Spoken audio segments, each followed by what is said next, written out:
Yeah.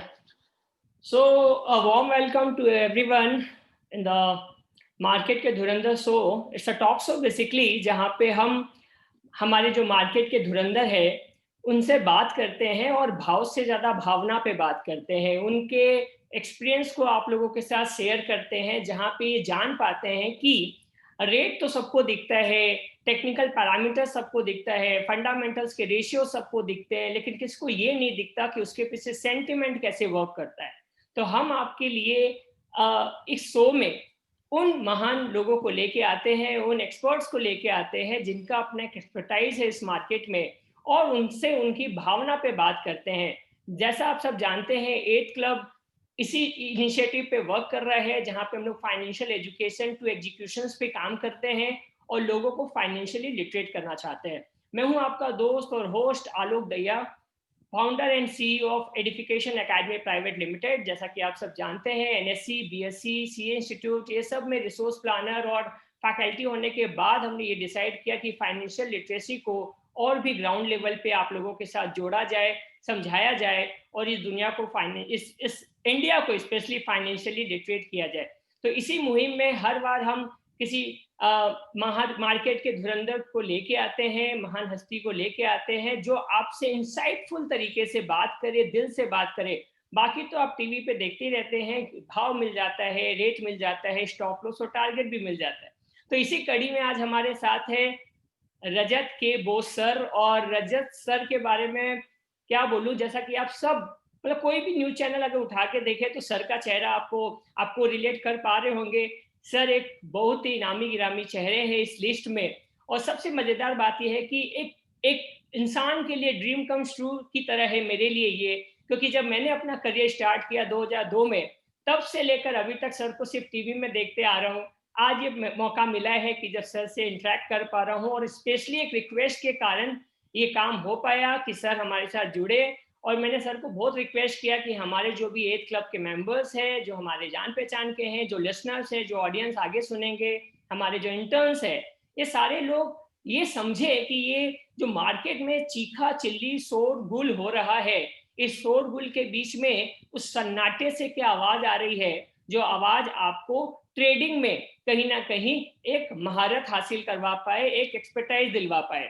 क्योंकि अब जो जमाना है यहाँ सब चीज बड़ा इजीली अवेलेबल है, लेकिन ये नहीं पता है कि इन इजी चीजों को फिर कैसे यूटिलाइज किया जाए. तो रजत सर के लिए इतना बताऊंगा, सर 1990s के दौर से इस मार्केट में है, तो आप बोल सकते हैं 3 दशक हो गए, करीब 3 से 4 दशक होने आ रहे हैं तो.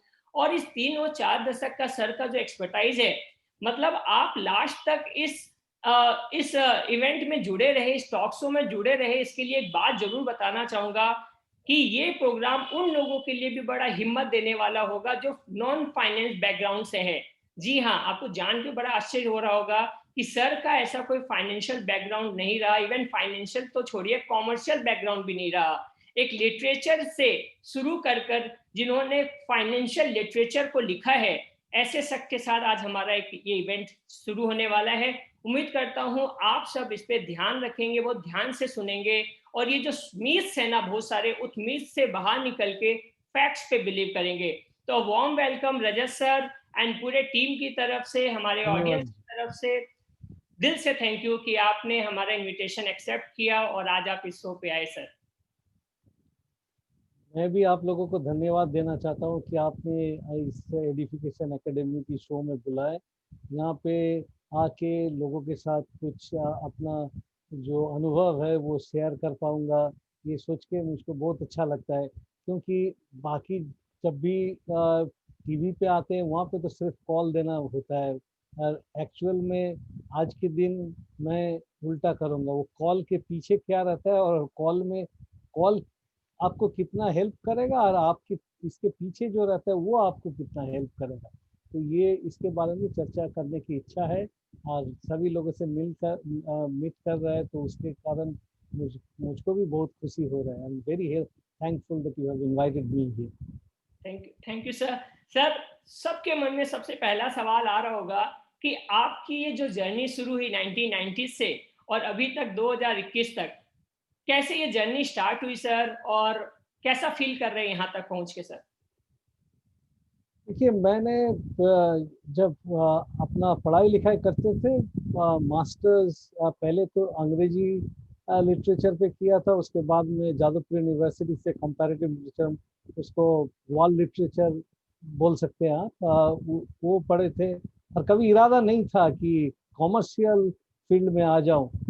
बट एक छोटी सी जो ये हुआ था कि हमने वहाँ पे रिसर्च करना, पीएचडी करना तो चालू किया था, लेकिन बात मुझको ये लगा कि उस टाइम में एकेडमिक्स में अपॉर्चुनिटीज बहुत कम था, स्पेशली कंपैरेटिव लिटरेचर में भी तो वो अपॉर्चुनिटी बहुत ही कम था। तो फिर क्या करूँ, तो इसीलिए इत्तेफाक से ऐसा हुआ कि कोई कॉन्टैक्ट्स के साथ एक सॉफ्टवेयर, छोटी बहुत छोटी सॉफ्टवेयर कंपनी में काम के लिए हमको बुलाया। तो वहाँ पे माने वहाँ पे हम लोगों को सब कुछ करना पड़ता था, क्योंकि वो लिटरली एक गैरेज के ऊपर में बना हुआ एक छोटा सा सॉफ्टवेयर कंपनी था।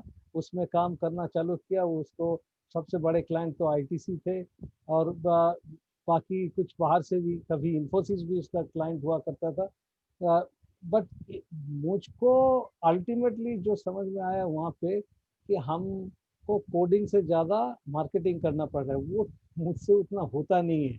और होता नहीं है, इसका सबसे बड़ा टेस्टिमोनी ये है कि अगर मुझको मार्केटिंग करना अच्छा होता तो आज मैं इस फील्ड में भी बहुत कुछ कर लिया होता वो, लेकिन हमसे होता नहीं है। और ये जो पीछे जो लाइब्रेरी आपको दिखाई दे रहा है, यही मेरा ध्यान ज्ञान सब कुछ है। मुझको पढ़ना आता है, पढ़ के कुछ निष्कर्ष निकलना आता है, लेकिन मार्केटिंग होता नहीं है। तो इसीलिए उसमें क्या हुआ, वो कंपनी में वो कंपनी का फाइनेंस देखने के लिए एक स्टेट बैंक की मैनेजर आते थे, और हम लोगों को बहुत तंग करते थे कि ये नहीं होगा फाइनेंस में, ये फाइनेंशियल ये वायबल नहीं है, वो नहीं है, ये अकाउंट्स में ये नहीं चलेगा। हमको लगा कि अकाउंट्स और फाइनेंस इतना क्या बड़ा बात है, ये हम क्यों नहीं पिकअप कर सकते कि इसके साथ थोड़ा सा टक्कर ले सके, कि जो बोल रहे इतना मानना मुमकिन नहीं है। तो उसी के बाद में हमने डीबीएफ बोल के एक कोर्स किया था, डिप्लोमा इन बिजनेस फाइनेंस। वही मेरा फाइनेंस की पढ़ाई के शुरू। और ये जो टेक्निकल एनालिस्ट आज के सामने आपके साथ बात करते हुए आप देख रहे हैं, वो टेक्निकल एनालिस्ट नहीं थे, वो फंडामेंटल एनालिस्ट। क्योंकि वो 1991 में मैंने मार्केट पे आया, और 1993 से मैंने इकोनॉमिक टाइम्स कलकत्ता में एक स्टॉक वॉच पेज था, वहाँ पे लिखते थे। 98 में वो 98 अप्रैल मई तक लिखा था। और उसमें वो ऑप्शंस के ऊपर में जो फील्ड में जो दो लोग नोबेल प्राइज जीते थे, उसके ऊपर में एक पूरा हाफ पेज आर्टिकल मैंने लिखा था, जो कि बहुत लोगों को पसंद आया। बट टेक्निकल एनालिसिस मुझको सीखना पड़ा। क्यों? हम ये आप लोगों ने जो 2000 के बाद से या 2000 से शुरू किए, वो ज्यादातर बुल मार्केट ही देखे हैं। आज बेयर मार्केट देखे तो एक डेढ़ साल देखा, but back breaking bear market जो 1990s में आया था, स्पेशली 94 में आईपीओ बूम खत्म होने के बाद में 12 सितंबर 1994, हाँ वो 4643 सेंसेक्स लेवल से जो बेयर मार्केट चालू हुआ था, उसमें 99 में आईटी बुल रन के पहले हम लोगों को जीना हराम हो जाता था, इतना ही खराब बाजार चलते थे। तो एक बुल मार्केट में आप इन्वेस्टर बन सकते हैं, और एक बेयर मार्केट में हम तो वॉरेन बफेट के लायक इतना बड़ा मास्क ही नहीं है। तो हम लोगों के पास में उतना पैसा नहीं होता, तो आप कुछ करेंगे तो in a bull market you can be an investor, but in a bear market you can at best be a speculator. तो स्पेकुलेशन के लिए फंडामेंटल लगाएंगे। एक चीज हमको देख के आश्चर्य होता है, वो इसके साथ साथ बोलूं, हम टीवी पे देखते हैं लोग फंडामेंटल पूछना चाहता है, और उसका कितना देर तक अपने इन्वेस्टमेंट में रहेंगे ना, वो एक डेढ़ महीना शॉर्ट टर्म के लिए। अरे आप शॉर्ट टर्म के लिए उस कंपनी को एक क्वार्टर का भी मुहूर्त नहीं देते हैं, और बोल रहे हैं कि हम फंडामेंटल करेंगे, तो उस फंडामेंटल के ऊपर थोड़ी ना आपका ट्रेड डिपेंड करता है। तो वही डिपेंड करता है प्राइस एक्शन, और उसके ऊपर में आप टेक्निकल जो स्टडीज करेंगे तो उसी को। तो मेरा पहला किताब आप सुन के थोड़ा ताजुब करेंगे, मार्टिन फिंक का जो टेक्निकल एनालिसिस एक्सप्लेन बोल के किताब है, वो उस टाइम में मैं ट्रेन जर्नी कर रहा था। I was travelling by train from Calcutta to Bombay. तो वो ट्रेन जर्नी में वो पूरा किताब मैंने खत्म किया और हमको लगा कि ये तो बहुत बढ़िया चीज़ है, ये काम पे आ जाएगा। बट सुनिए, ये पहला बार स्कीमिंग थ्रू करके या वो उसमें ट्रेन में पढ़ने के बाद में सब चीज़ ठीक से नहीं समझ में आएगा, लेकिन इंट्रोडक्शन के लिए वो बहुत था। हम देखा कि आफ्टर सम टाइम इतना दिन रह के अभी एक टूल मिला है जिसके थ्रू हम शॉर्ट टर्म में, चाहे वो बेयर मार्केट हो चाहे बुल मार्केट हो, हम काम कर पाए। तो वहाँ से मेरा टेक्निकल्स की जर्नी शुरू हुई। बट उसके पहले मैं फुल फ्लेजेड फंडामेंटल एनालिस्ट थे, और ये 94 में टेक्निकल शुरू तो किया, लेकिन टेक्निकल एनालिसिस वहाँ मुझको इतना माने उतना अच्छा भी नहीं लगता था। हम उसको सपोर्टिंग टूल के तरीके से यूज करते थे और मेनली फंडामेंटल्स करते थे। बट टीवी पे आना जब से चालू हुआ, स्पेशली 1999 7 दिसंबर के दिन सीएनबीसी चालू हुआ और हम 9 दिसंबर के दिन सीएनबीसी पे आना चालू किया सुबह। सुनिए, उस टाइम में क्या पूछता था कि कारबोरेट बता दो क्या है। तो कलकत्ता में का काम बहुत ज्यादा होता था, कार्ब बताना पड़ता था। बाजार अभी तो प्री ओपन चलता है, उस टाइम में कार्ब चलता है, तो कार्ब का भाव से एक्चुअल भाव डिटरमाइंड होता था। और उसके बाद में थोड़ा सा इंडेक्स के बारे में बता दो, सेंसेक्स क्या लगता है, ऐसे ही। तो इसी तरीके से वो जर्नी शुरू हुआ। लेकिन मेरे पीछे एक बहुत बड़ा स्टैंप लग गया। ये रजत बोस जो है, ये टेक्निकल एनालिस्ट, इसीलिए only in close among close friends उन लोगों को जानकारी है कि मैं फंडामेंटल्स भी करता हूँ। लेकिन आप ही के चैनल में आज पूरी तरह ये स्टोरी जो हम खुल के बताएं, वो पहले बात था। Thank you sir. मतलब कहीं ना कहीं हम सबके लिए प्रिविलेज है कि आज सबको ये पता चला हमारे इस प्लेटफॉर्म के माध्यम से कि सर जो है कहीं ना कहीं दिमाग से भली टेक्निकल हो, एनालिस्ट हो, दिल से फंडामेंटल एनालिस्ट है। और मेरे को जहाँ तक पता है सारी दुनिया ही आपको एज ए टेक्निकल एनालिस्ट जानती है। आज ये इस वीडियो के माध्यम से रिवील होगा कहीं ना कहीं कि रजत सर के अंदर कहीं ना कहीं एक फंडामेंटल एनालिस्ट भी छुपा हुआ है, और जो आपका एक्सपीरियंस है वो कहीं ना कहीं आपको एक सेंटिमेंटल एनालिस्ट भी बना ही रहा है। तो सर जैसा आपने बताया, तो पक्का अभी तो ये जो 1992 स्कैम वाला वेब सीरीज सबने देखा है, और जब जैसे सबको पता चला कि आप 1990s से मार्केट में इन्वॉल्व है, तो सब कोई आपके मुंह से जानना चाहेंगे, आपके आवाज में जानना चाहेंगे कि आपका उस 1992 के समय में क्या मतलब आपने क्या देखा, और आपने भी कुछ आर्टिकल वगैरह लिखा था क्या, ऐसा कुछ sir, during Harshad Mehta scam और whatever it may be. देखिए, 1992 में जब स्कैम हुआ था, उस टाइम मैं मार्केट में पार्टिसिपेंट था। और मुझको सबसे आश्चर्य ये लगा कि मैंने आईटीसी एग्रो बोल के एक कंपनी थे, उस वो अभी मार्ज होकर आईटीसी के अंदर ही है, सुबह लिया और शाम के वक्त पर उसमें 200 रुपया बढ़ गया। हम बोला क्या जगह है, मैंने उस टाइम में मुझको ये लगा आज तो बढ़ गया बोल के हम तो खुश है, और उल्टा होता तो क्या हो, उल्टा। बट मैंने ये चीज समझ में नहीं आ रहा था कि एक तरफा जो बाइंग होता था वो क्या चलेगा। और हमें नया एक नियोफाइट, एक बिगिनर होके मैदान पे थे, और लोगों को पूछते थे कि ऐसा होने से फिर क्या होता है। लोग बोलते थे कि इतना जबरदस्त बुल रन तो आपने कभी देखे नहीं। लेकिन उसके बाद में मेरे को मैं एक चीज आपको, दर्शकों को, आपके यहाँ पे जो मेंबर्स ज्वाइन किए उनको बोलना चाहूंगा, कभी कुछ हुआ लोगों से तो पूछिए, जिनको जानकारी है उनसे पूछ लीजिए, उसमें लर्निंग का छोटा हो जाता है। लेकिन हो सके तो थोड़ा फाइनेंशियल हिस्ट्री पढ़िए, वो आपको बहुत कुछ बताएगा। तो मैंने देखा कि ये जो सेंसेक्स का बुल रन चलता है वो 400 से 400 कुछ 425 या 411 ऐसा कुछ लेके 4500 तक जाने की जो लंबा दौड़ दिखाया, ये तो 10 टाइम्स ऑलरेडी हो चुका है। और इसमें टाइम लगा 4 साल से भी कम। तो 4 साल में 10 टाइम्स बहुत बड़ा लंबा ये हो जाता है, ये कैसे सस्टेन होगा।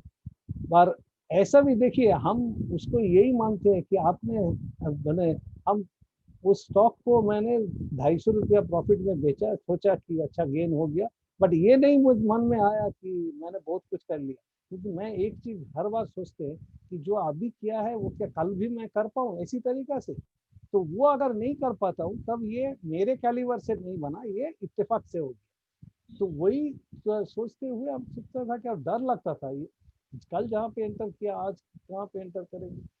बट एक चीज इसमें, इस टाइप का अच्छी कंपनी में कुछ पैसा तो आया, बट कुछ कंपनी में मैंने मुझको लॉस सफर करना पड़ा। और वो एक तो ऊंचाई पे एंट्री किया है, लेकिन ऊंचाई पे एंट्री करने से अगर आप इन्वेस्टर के रूप में उतरते हैं तो चाहे वो बैक ब्रेकिंग बेयर मार्केट ही हो क्यों ना हो, अगर आप घर में पड़ा रहेगा तो अच्छी कंपनी घूम के दोबारा अपना जगह आएगा। कभी कभी जैसा टिस्को को 1992 का भाव दोबारा दिखाने के लिए 2004 तक लोगों को वेट करना पड़ा। इस तरीका से उस टाइम में एकदम नया थे, जो लोग कुछ समझाते थे और हम हर जगह पे घूमते थे। एक रिसर्च स्कॉलर था तो हमको तो कुछ ना कुछ डेटा निकलना ही है, बट कोई कुछ शेयर करने भी नहीं लगते थे। तो पहले एक one up on wall street बोल के एक किताब एक दुकान पे मिला है, वो पढ़ना चालू किया। बट उसमें वो एक क्लासिक है, वो सबको पढ़ना चाहिए, आज भी पढ़ना चाहिए। लेकिन उसमें मेरे को एक प्रॉब्लम क्रिएट कर दिया। वो प्रॉब्लम हम सफ़र भी किया उसके कारण। उसमें पीटर लिंच साहब ने बड़ा बड़ा कंपनी, बड़ा बड़ा भाव, वो सब तो जैसा है वो लोग तो है, लेकिन छोटा कंपनी में पैसा डालने के लिए भी कहा है कि वहाँ से मल्टी बैगर बने। ये जो मल्टी बैगर वर्ड है ना, वो पीटर लिंच ने उस किताब के थ्रू ज्वाइन किया है। पहले ये मल्टी बैगर वर्ड कभी यूज नहीं होता। तो हम बोले छोटा कंपनी से, हाँ सही बात है, छोटा कंपनी मल्टी बैगर बन सकता है, बट छोटा कंपनी में इन्वेस्ट करने के लिए लिंच साहब के पीछे एक बैटरी ऑफ रिसर्चर्स होते थे, बाकी लोग होते थे। बाकी क्या होता है तो ये है, इसके थ्रू हमने क्या देखा कि ढेर सारे ऐसा छोटा कंपनीज में 93 में बॉटम होने के बाद जब ऊपर चलने लगा, 94 बूम में कुछ एक्वाकल्चर कंपनी, कुछ ग्रानाइट कंपनी, ये सभी लोग खरीदते थे, अपने भी खरीदे, तो उसमें पैसा लग गया, वो शेयर सर्टिफिकेट पेपर का टुकड़ा बन गया। ऐसा ऐसा होते हुए देखा है। तो इसके बाद में जब 94 का टाइम आया है, उस टाइम में हर्षद मेहता, देखिए स्कैम बोल के वो हर्षद मेहता ने मार्केट को मैनिपुलेट किया करके ऊपर लेके गया। वो बात बोलने से वो बात आप बोल सकते हैं, वो ऐसे ही हुआ था, लेकिन उसमें से आपको सीखने का उतना ज़्यादा लंबा कुछ मिलेगा नहीं।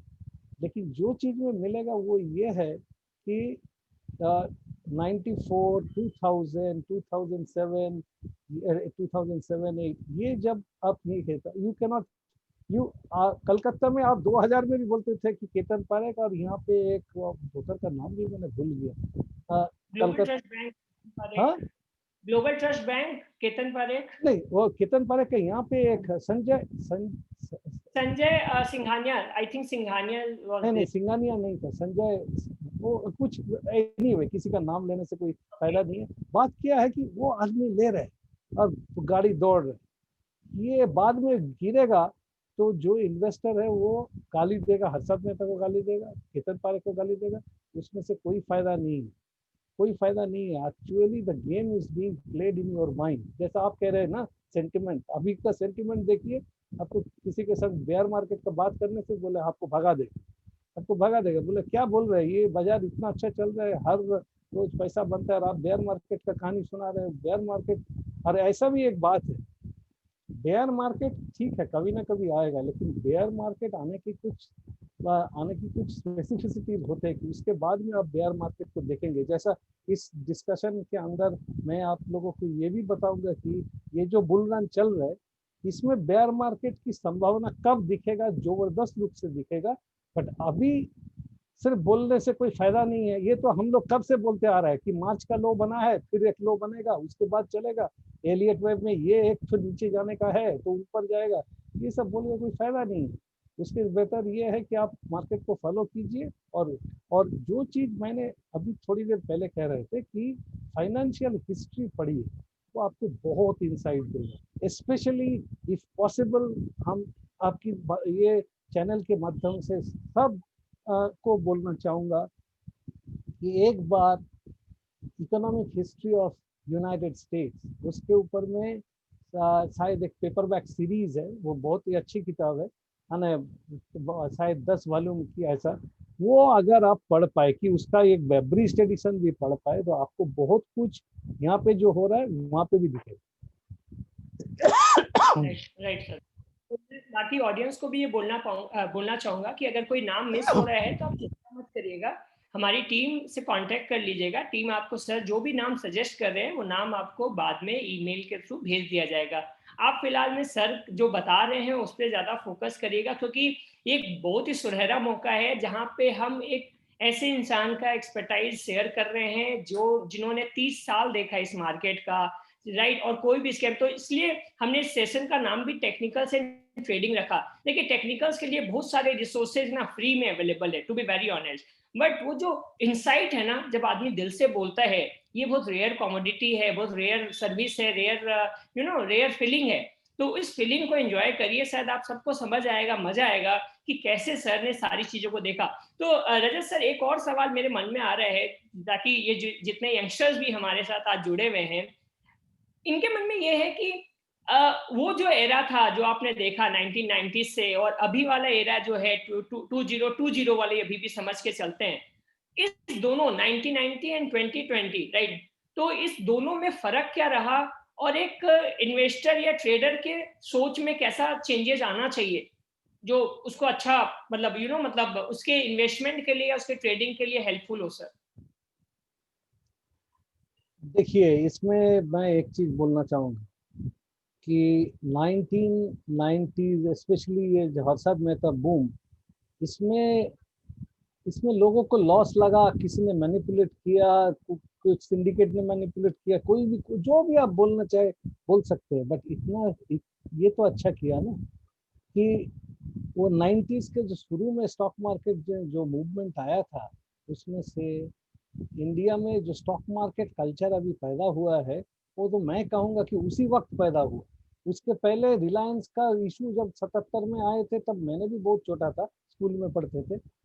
उस टाइम में कुछ लोग अपना पब्लिक इशू का एप्लीकेशन लगा के शेयर मिला था, रख दिया, वो लोग बहुत अच्छा। वो उस टाइम में जो पब्लिक इशू आया था, ऐसा भी LIC का जो आप जो अभी पोर्टफोलियो देखते हैं, उस टाइम में LIC का पोर्टफोलियो में वो जो लोन कन्वर्शन होके, LIC क्यों, UTI, LIC, बाकी इंश्योरेंस कंपनीज का जो बुक्स में आज बहुत अच्छी वैल्यूएशन में वो सब पड़ा है, वो उस टाइम में वेरी लो वैल्यूएशन में मिला था बोल के चालू है। लेकिन पब्लिक के लिए जो शेयर मार्केट कल्चर है, वो कल्चर लेकिन हर्षद मेहता की जमाना से। और ऐसा चीज आलोक, मैं ये जबरदस्त रूप से मानता हूँ कि इस दुनिया में आप कुछ ऐसा नहीं दिखा पाओगे कि सिर्फ अच्छा ही है और सिर्फ बुरा ही है। तो वो बूम भी सिर्फ बुरा नहीं था, वो बूम में बहुत कुछ अच्छा भी हुआ था। अच्छा इन द सेंस, एक तो स्टॉक मार्केट कल्चर चालू हुआ, एक इंटरेस्ट वाइड स्प्रेड हुआ, एक बार लोगों को मन में आया कि इसमें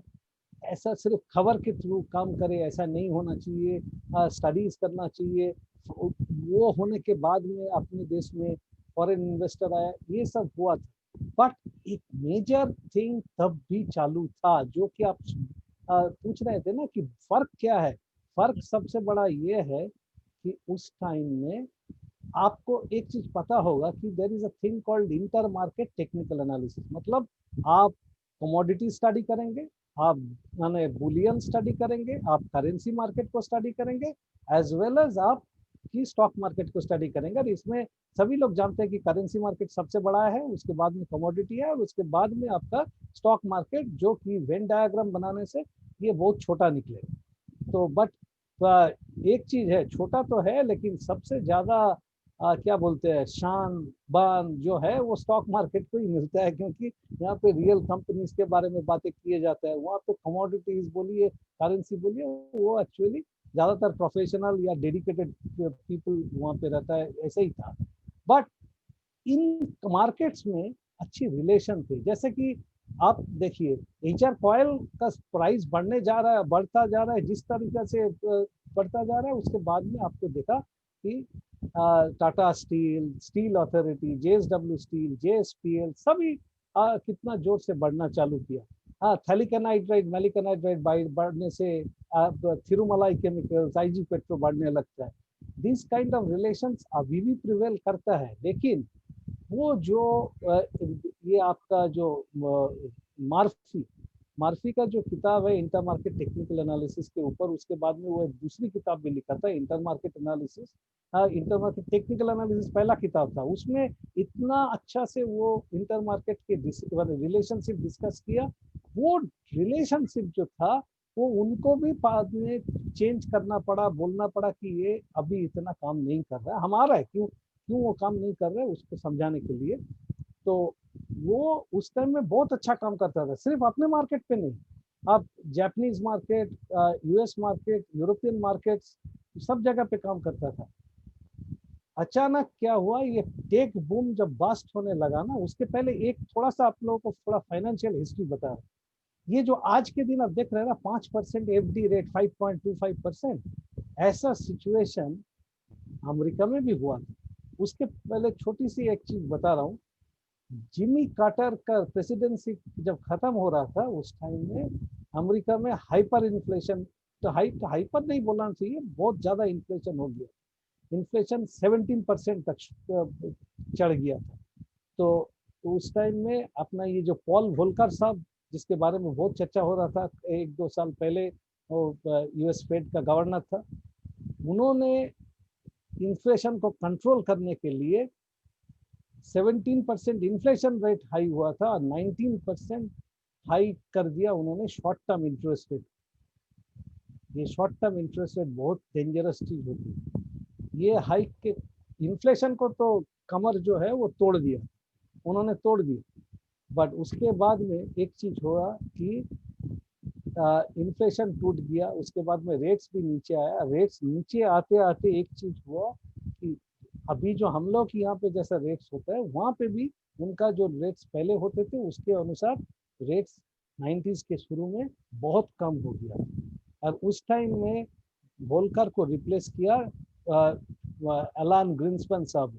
तो एलन ग्रीन्सपैन साहब का ये जो एक तरफा जो ये जो नीचे ले जाने का इरादा था कि इंटरेस्ट रेट बढ़ गया था, अभी इंटरेस्ट रेट को कम करके अमेरिकन इकोनॉमी को थोड़ा चंगा करना चाहिए, तो इसलिए वो इंटरेस्ट रेट को कम कर रहे थे। This gives rise to one phenomenon that is called chasing the yield. आप लोग यहाँ पे पेपर में देखेंगे चेजिंग द यील्ड, ये लोग इतना नहीं बोलते, बोलते हैं चेजिंग द रिटर्न।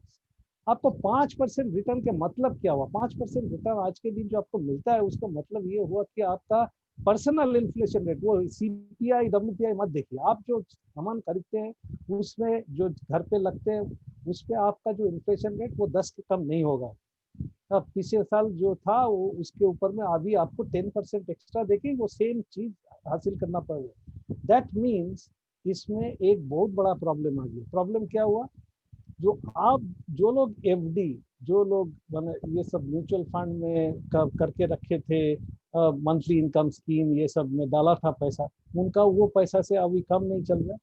तो क्या होगा? You are actually telling people कि सेफ रिटर्न के थ्रू आप जीना नहीं पाओगे। तो आपको फिर क्या करना पड़ेगा? यू हैव टू विली नीली रिस्की एसेट में जाना पड़ेगा। रिस्की एसेट तो बहुत है, रिस्की एसेट आपको रिस्की एसेट कमोडिटीज होते हैं, गोल्ड होते हैं, रिस्की एसेट जमीन भी होते हैं, बट सबसे एक्सेसिबल रिस्की एसेट 90s में इक्विटी निकला, and that was the beginning of the equity culture. But तभी भी वो चीज कंटिन्यू होता था और रिलेशनशिप कंटिन्यू हुआ। बट आप जब मार्केट पे आए 2000 के आसपास में शुरू में, उस टाइम में एक नया चीज निकला। एलन ग्रीन्सपैन तो अपना 87 साल से 2003 तक शायद 16 साल का उनका राज था, वो जाने के बाद में एक नया चीज बर्नानकी साहब ने लाए थे, जिसके कारण 2004 से जो बुल मार्केट आपने देखे थे वो बुल मार्केट तब दिखने को मिला है। क्यों वहाँ लाया गया था ये भी बोलना चाहिए यहाँ पे। वो इसीलिए लाया गया था कि टेक बास्ट के बाद में, टेक बूम जो बास्ट हुआ था मार्च 2000 में, तो उसके बाद में आप 2001 2002 इसमें देखे थे कि कितना लो भी बना था, 9/11 हुआ था। अमेरिकन इकोनॉमी अगर रिसेशन में चला जाएगा तो सारी दुनिया में डिमांड बहुत कम हो जाएगा। तो अमेरिकन इकोनॉमी में उस तरीके से टफ रिसेशन में घुसने नहीं देना होगा, उसको किसी तरीके से बचाना है। इसका जमीन का प्लिंथ मतलब जो जमीन में बेस बनाना वो तो ग्रीन्सपैन साहब से बना ही दिया था, और बंडन के साहब ने आके उसमें एक काम किया, क्यूई चालू की। क्यूई के मतलब क्या हुआ, क्वांटिटेटिव ईजिंग, मतलब बाजार में पैसा फैला दो। उन्होंने ये भी, उसको हेलीकॉप्टर बेन कहा जाता था, क्योंकि वो बोला था अगर जरूरत पड़ेगा मैंने हेलीकॉप्टर से ऊपर से कैश फेंकेंगे कि लोग सामान खरीदे, और सामान खरीदने से डिमांड बढ़ता है, और ये इसमें से इकोनॉमी का ग्रोथ होगा और रिसेशन नहीं रहेगा तो लोगों को काम मिलेगा, यही आइडिया था। तो इसके थ्रू इसी टाइम पे एक नया थ्योरी का जन्म हुआ। उसके बारे में आप और आपकी ये जो मेंबर्स है उन सबको मैं बोल रहा हूँ, उसके बारे में भी पढ़िए, that is liquidity theory of asset price. इसमें क्या होता है, सब रिलेशन तोड़ ताड़ के भंग कर दिया जाता है। इसीलिए मैं सबको पहले, पीटर लिंच साहब को पूछिए कि किसी को पूछिए, वो पीटर लिंच साहब का कहना था कि किसी ने अगर 2 बुल मार्केट और 2 बेयर मार्केट नहीं देखा है तो वो इन्वेस्टर सीजन नहीं हुआ है। तो बुल मार्केट तो देख लिया, लेकिन वो बैक ब्रेकिंग बेयर मार्केट हम लोग देखा है, और थोड़ा सा ये 14 से 16 या इस टाइम पे कुछ देखा, ये थोड़ा सा दिख गया बस। भैया 2008 से 2009 तक देखा आपने, 2008 का जनवरी 8 तारीख से लेके 2009 6 मार्च तक देख लिया, बस वो तो ये नहीं होता है। इसके लंबा बेयर मार्केट होने से तब बेयर मार्केट में सीजनिंग होता है।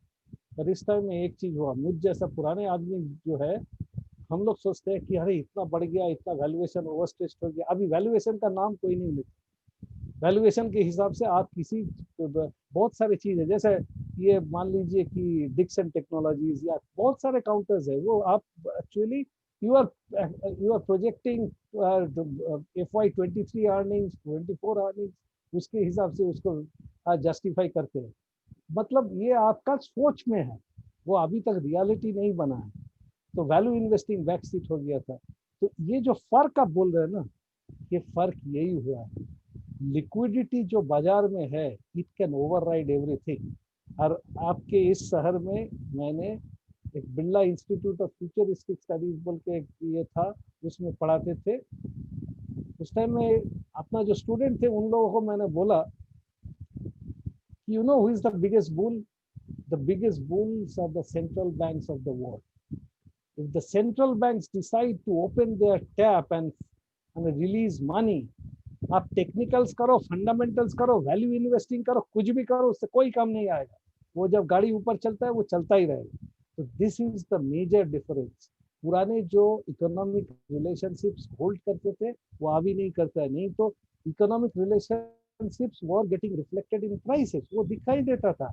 तो अब मार्टिन प्रिंग, मार्फी, इन लोगों का किताब पढ़ी पुराने जमाने में, बहुत अच्छा से टेक्निकल्स और फंडामेंटल्स, कुछ लैग से फंडामेंटल चालू होता है, टेक्निकल्स में पहले वो सिग्नल आ जाता है।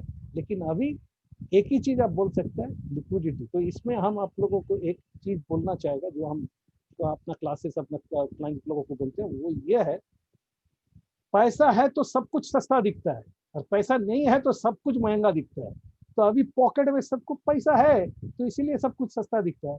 तो आप इसीलिए जो चीज आपने 9 महीना पहले शायद 2500 में खरीदे थे, अभी 16,000 में खरीदेंगे। बोला हाँ हाँ 16,000 क्यों, तो 22,000 भी पहुंचेगा, और पहुंच भी जाएगा, शायद हो भी सकता है। आप नहीं बोल सकते कि नहीं वो नहीं जाएगा, ऐसा कुछ नहीं होता है एक्चुअल में। और भी एक चीज जो कि बारे में थोड़ा सा टाइम रहेगा तो अपने डिस्कस करेंगे, दैट इज इस जगह पे स्पेशली टेक्निकल एनालिसिस जो लोग करते हैं उनको मैं ये कहना चाहूँगा कि ये मार्केट में कोई फाइनल आपने कह दिया, फलाना आदमी कह दिया, बिग बुल ने कह दिया ये होगा, हो कभी कभी हो जाता है, बट ऐसा नहीं कि उनको पूछिए दोबारा, कि आप दोबारा बोल सकते हैं कि ऐसा कब क्या होगा, इसके बाद में क्या होगा।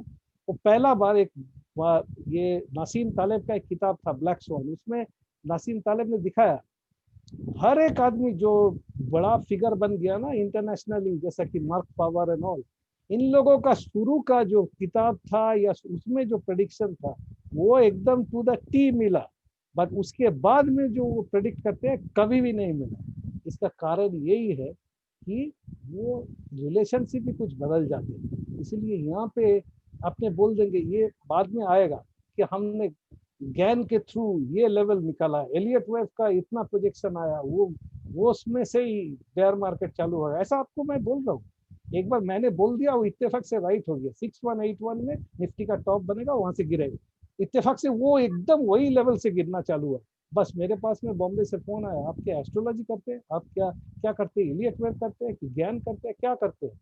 हम बोला देखिए समझिए, एक मिल गया, करेक्ट हो गया, राइट, बट आप दोबारा मुझको बोलेगा वो करके दिखाइए, हम नहीं सके। बट ये कोई नहीं सुनने को चाहता है। वो लगता है कि ऐसा एक होली ग्रेल है जो रजत सर को मिला है, हमने अपने पास नहीं है, उससे खरीदे या हम लोग भी जानकारी लगाए, कुछ मिल जाएगा। ऐसा होली ग्रेल कुछ नहीं है सरकार, ये एक प्रोबेबिलिस्टिक जगह है, यही बात। Right sir. सर ये आपका हम्बलनेस है कि आप इस चीज़ को एक्सेप्ट नहीं करना चाह रहे। बाकी मार्केट तो पूरा सच में आपको इसी नज़र से देखता है कि रजत सर कुछ बोल दिए तो अब ये होने ही वाला है। और यही चीज़ इतना मज़ेदार है कि जो बाकी लोग जुड़े हुए सबको बता दो कि इनसाइट जो अभी तक मिल रहा है सर से, कि आप अपने अंदर के स्टूडेंट को कभी भी सुस्त मत होने दीजिए। कीप लर्निंग, कीप स्टडिंग, पढ़ते जाइए, समझते जाइए। सोचिए कितनी सारी चीजें आज आज सर को अगर हमने बोला और सर चाहते तो बोल सकते थे ना कि यस टेक्निकली सब कुछ है। ये जो इंसाइट्स है ना, इस इंसाइट्स के लिए आलोक दैया दिन रात आपके लिए मेहनत करता है। और एक सबसे इंपॉर्टेंट बात ये है कि consistency is most important thing. एक बार अगर आपने कुछ कर लिया, वो ही सबसे सब कुछ नहीं है। जैसा सर ने बताया कुछ एग्जाम्पल से, करते जाना कंसिस्टेंसी के साथ, वो सबसे इंपॉर्टेंट है। और मार्केट के लिए भी ये इंपॉर्टेंट है। मेरा एक कोट है छोटा सा कि साधना से सिद्धांत बनते हैं। आप किसी चीज पर जब कंसिस्टेंसी के साथ वर्कआउट करते जाते हैं ना, तब आपका एक जैसे हम लोग बोलते हैं बफेटोलॉजी, तब जाकर आपका एक आइडियोलॉजी क्रिएट होता है। एंड उसके ऊपर फिर लोग आपको सैल्यूट करते हैं कि यस, ये आपका एक आइडियोलॉजी है जिसके ऊपर काम करके हम कंसिस्टेंसी के साथ परफॉर्म कर सकते हैं। तो आगे बढ़ते हैं सवाल के साथ, क्योंकि कुछ यंगस्टर्स का सवाल दिमाग में चल रहा होगा कि सर हम लोग है ना एमबीए वगैरह सब कुछ छोड़ के प्रोफेशनल ट्रेडर बनना चाहते हैं। तो इस पे सर आपका क्या इंसाइट्स है कि क्या एमबीए के बाद पूरा फुल टाइम कोई ट्रेडर बन जाए, या फिर अभी लॉकडाउन में हम लोग देखे कि इंडिया अगर कुछ प्रोड्यूस किया, जीडीपी का काउंटिंग नहीं था। अगर अगर हम लोग काउंट करते ना कि कितने इन्वेस्टर और कितने क्या बोलते हैं ट्रेडर इंडिया ने अगर प्रोड्यूस किया होता, और अगर वो जीडीपी में काउंट होता तो इंडिया का जीडीपी फॉल नहीं करता। तो ये जो लोग हैं जो अभी इस 2020 में इन्वेस्टर और ट्रेडर बने और फुल टाइम ट्रेडर बनने का सपना देख रहे हैं, सर ऐसे लोगों को क्या आप समझाना चाहेंगे? देखिए इसमें हम एक प्रोफेशनल ट्रेडर बनने के लिए 4 मेन पॉइंट लाएंगे, बट उसके पहले कुछ चीजें बोलना जरूरी है। एमबीए करिए, चार्टर्ड अकाउंटेंसी कर लिया, मुझ जैसा ह्यूमैनिटीज पढ़ के आ जाइए। ट्रेडिंग के लिए ये सब कुछ जरूरी नहीं है। जरूरी होता है, आपको टेक्निकल्स थोड़ा सीखना पड़ेगा, थोड़ा फंडामेंटल्स का आइडिया रहेगा, अच्छा रहेगा, बट कोई प्री क्वालिफिकेशन लेके आप ट्रेडर बनेंगे ऐसा सोच के मत आइए। एमबीए करने से आपको कोई एडवांटेज के सिवाय डिसएडवांटेज रहेगा, क्योंकि ये देखा गया कि if you are too intellectually oriented like me, that can actually act as a hindrance. वो एक बाधा के रूप में आपके सामने आ जाएगा, क्योंकि आप हर बार मार्केट के संग आर्गू करने लगोगे।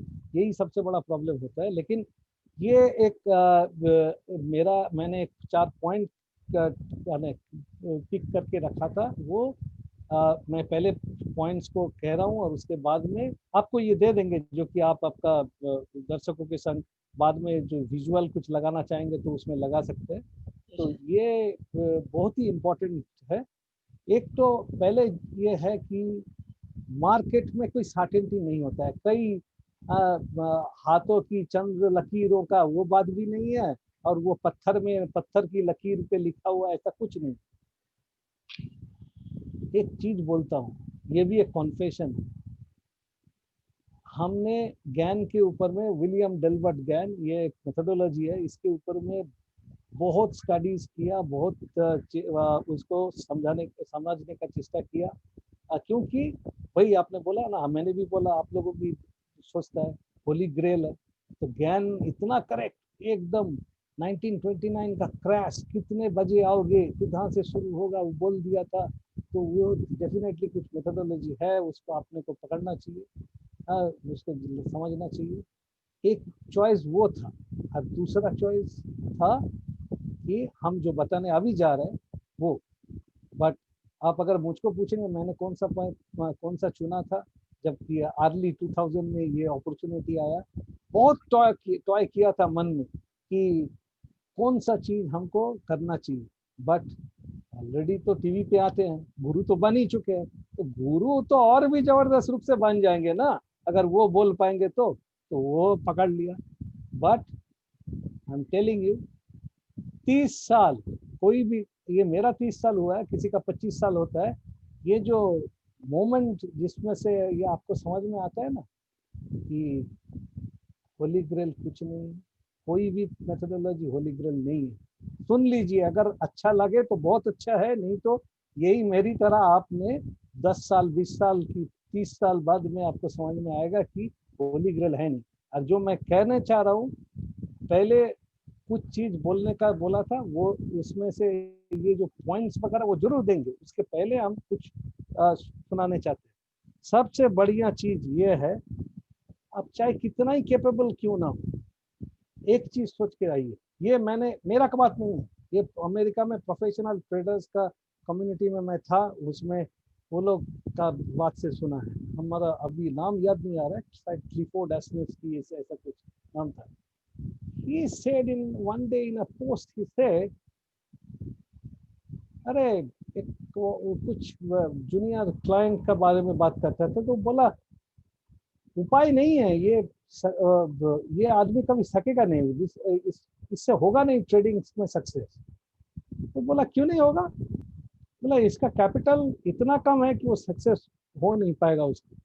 ये आपका सबसे बड़ा चीज है, आप चाहे कितना भी है। मेरा एक ट्विटर 18 ट्वीट्स का एक थ्रेड है जिसमें कि मैंने ये डिस्कस किया, ये अपने देश में सबसे बड़ा प्रतिबंधक, मतलब इसमें ये बैरियर जैसा है।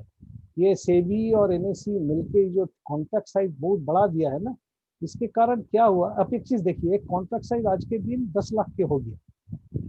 अगर 1% इधर उधर मार्केट होता है तो आपको 10,000 रुपया मिनिमम खोएगा, आप एक कॉन्ट्रैक्ट भी लिए तो। और 1% का मूवमेंट कभी भी होता है, तो हम ये भी आपको बताएंगे कि थोड़ी देर बाद में कि आप स्टॉप कैसे सोचोगे। वो सब मनी स्टॉप छोड़ दीजिए, सिर्फ एक टेक्निकल स्टॉप होता है, उसके सिवाय और कुछ नहीं होता है। और एक स्टॉप आपके मन में होता है, आप सहन नहीं पा रहे, चैन का नींद नहीं हो पा रहा है, तो वो एक स्टॉप होता है। और दूसरा स्टॉप जो है वो टेक्निकल स्टॉप, बाकी सब स्टॉप बकवास है, वो सबसे कोई काम नहीं होता। तो break even stop, hand stop, वो सब वो फायदा नहीं है। बात यह है कि unless you are adequately capitalised, no matter how much skill you develop, you are not going to succeed as a trader. और सबसे बड़ा खतरनाक चीज है ये जो आपने मन में है ना, रजत बोस का सर्विस ले लिया तो बहुत अच्छा कॉल देता है तो अपना पैसा ऐसे ही बन जाएगा। नहीं बनेगा सर, क्योंकि मैंने ये चीज भी देखा, मैंने जब खराब कॉल देता है तो उसमें लोगों को लॉस लगता है, और मैंने अच्छा कॉल देता है तो भी उसमें उतना पैसा नहीं बनता है जितना बनना चाहिए। क्योंकि आप पूरा रोबोट की तरह मेरा जो एडवाइस है वो एग्जीक्यूट नहीं कर पाओगे, वो होता नहीं है। इसीलिए in order to be a successful trader, in order to be a professional trader, पहले एक चीज मान लीजिए, पहला 2 साल हमने एक चीज लोगों को पूछता है। अब डॉक्टरी पढ़ने जाएंगे तो 5 साल बिता देंगे, इंजीनियरिंग करने जाएंगे 4 साल बिता देंगे, लॉयर बनने जाएंगे 5 साल 10 साल बिता देते, और ट्रेडर बनने के लिए आज मैदान में उतरा कल पैसा बनाएंगे। सब वो थोड़ी ना होता है, वो नहीं होता है। रोकड़ा ऐसा नहीं बनता है, रोकड़ा बनाने के लिए मेहनत करना पड़ता है। हम आपको डिस्करेज करने के लिए ये बात नहीं बोल रहे, ये सच बात है। इसीलिए सभी किताब, सभी एडवाइस जो यूट्यूब में भी मिलेगा आपको, वो लोग अच्छा है तो बोल देगा कि देखो शुरू में अपना जो कैपिटल आप एक्चुअली लेके आ रहे थे उसका 20% ही मैक्सिमम स्टेक कर, क्योंकि आपका 100 रुपया का तो 20 रुपया खो जाएगा, तो 80 रुपया से आप फिर से 100 क्या उससे ज्यादा दोगे। और उल्टा एक्चुअल रियलिटी उल्टा है, 100 में 90 रुपया खा जाता है, 80 रुपया खो जाता है, उसके बाद में और रजत बोस के पहुंचता है, सर इतना पैसा खोए गया, अभी आपके पास आया, आप ऐसा कॉल दीजिए, शॉर्ट शॉर्ट कॉल, हम आपको कुछ भी पैसा बोलिए दे देंगे। अरे भाई शॉर्ट शॉर्ट कॉल होता नहीं। तो इसीलिए आपको उसका प्रिपरेशन करना चाहिए, बहुत जरूरी है। वो बताएंगे थोड़ी देर बाद में ही, आपको बताने वाले हैं कि आपको क्या एग्जैक्ट प्रिपरेशन लेना चाहिए। लेकिन उसके पहले एक चीज, ये इंडिया है ना, इसमें मैं भी सफर किया है। प्री कॉन्सेप्ट नेगेटिव आइडियाज मत लेके आइए। और एक चीज भी है, आपने मेरा जो टीवी इंटरव्यू सुने होंगे तो ये आपको लगेगा कि इस आदमी का कितना जानकारी है, कितना इंटेलिजेंट है, हो सकता है यही सोचते होंगे। बट ये भी आपको सोचता होगा कि रजत बोस कुछ ना कुछ डाउट तो रेज करता ही था, मतलब ये स्केप्टिक है। स्केप्टिक होने से एक चीज है, sceptics are more intelligent, more knowledgeable, more intellectual, all that is fine, but only believers actually make big money. Big money, yes, that is a confession that the kind of big money I could have made with my knowledge, I have not made, but I have, and a lot of other people who simply sat tight. हम 90s में आए थे, that was a golden opportunity. ये सोचना कि देखो हरियाणा में जैसा हुआ था 79 से शुरू करके अपने यहाँ पे भी होगा, अच्छा कंपनी लेके बैठ जाओ। कहानी सुनाने के लिए एक चीज बोलता हूँ, 27 रुपया में आयशर मोटर खरीदेंगे, हाँ, 22 रुपया में टीटी के प्रेस्टीज खरीदे थे, लेकिन 27 का माल 125 में बेच दिया, 5 गुना के आसपास हो गया ना। और 22 का वो 22 के बाद में वो 9 रुपया देखा। वर्लपूल मनी कंट्रोल में रिकमेंड किया था, उस टाइम में भाव था 32 रुपया, 32 रुपये का माल 14 रुपया हो गया। तो 14 रुपया हो गया, बस काली गुप्ता कितना कुछ, अनुज सिंघल ने उसको डिलीट करवाया, ये सब किया, तो 14 रुपये का चीज अभी 2800 रुपया है। मैंने प्रॉफिट बुक करके निकल लिया, बट अभी वो 2700-2800 रुपया में चल रहा है।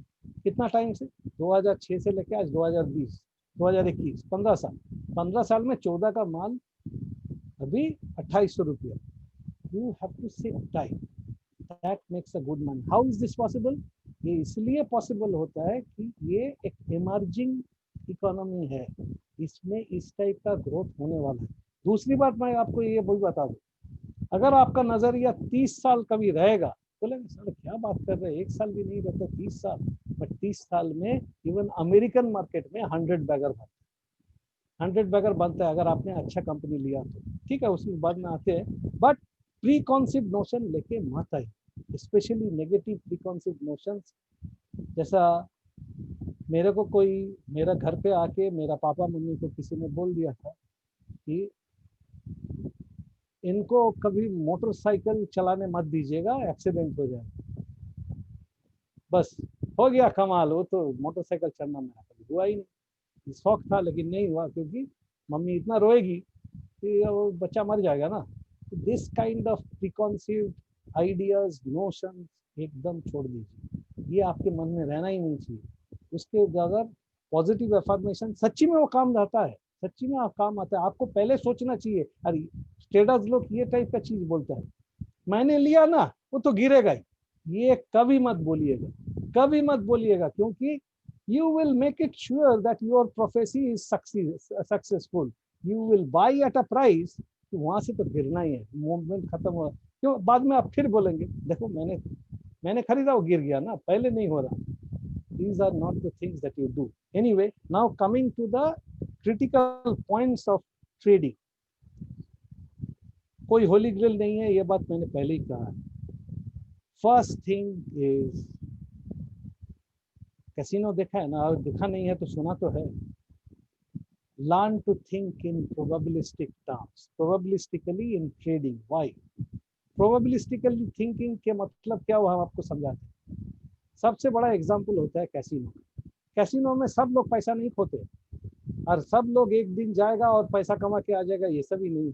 लेकिन कुछ लोग वहाँ पे रेगुलर बेसिस पे पैसा कमाते हैं, और उन लोगों को कैसीनो वाला भगा देखने का चेष्टा भी करता है। कुछ कुछ जगह पे ऐसा होता है, लेकिन ज्यादातर कैसीनो वाला भी जानता है कि ये लोग चाहे जैकपॉट भी जीत ले, लेकिन मैं तो पैसा कमा के ही जाऊँ। अरे उसमें जैकपॉट होएगा, कोई ना कोई को जैकपॉट मिलेगा, तो फिर कैसीनो वाला पैसा कैसे कमाते हैं? That is over a period of time, जितना लोग वो कैसीनो में काम करेगा, उसमें टोटल उनका जो इनकम आएगा और जो लोग जैकपॉट जीतेगा लेके जाएगा वो ऑलवेज कम होगा। Ultimately over a period of time the casino makers will always make money. That's why they create such an atmosphere that you feel drawn to that. Similarly, आपको इस मार्केट में एक चीज दिमाग में रखना चाहिए। एक चीज मैं इसको ये फर्स्ट चीज डिस्कशन 4 पॉइंट डिस्कस करने के साथ साथ ये भी बोलना चाह रहा हूँ। वो the other thing is very simple. Rajat Bose और कोई बड़ा महास्ती उन लोगों का सर्विस ले लीजिए, कोई काम करना नहीं पड़ेगा, ऐसे ही पैसा बन जाएगा। वो तो बहुत आसान है, उसको पैसा दे देंगे, मंथली या क्वार्टरली एनुअल सब्सक्रिप्शन ले लेंगे, हो जाएगा, हो गया कमाल। नहीं होगा, आप नहीं कर पाएंगे सर, उसका भी उतना राइट नहीं होता है।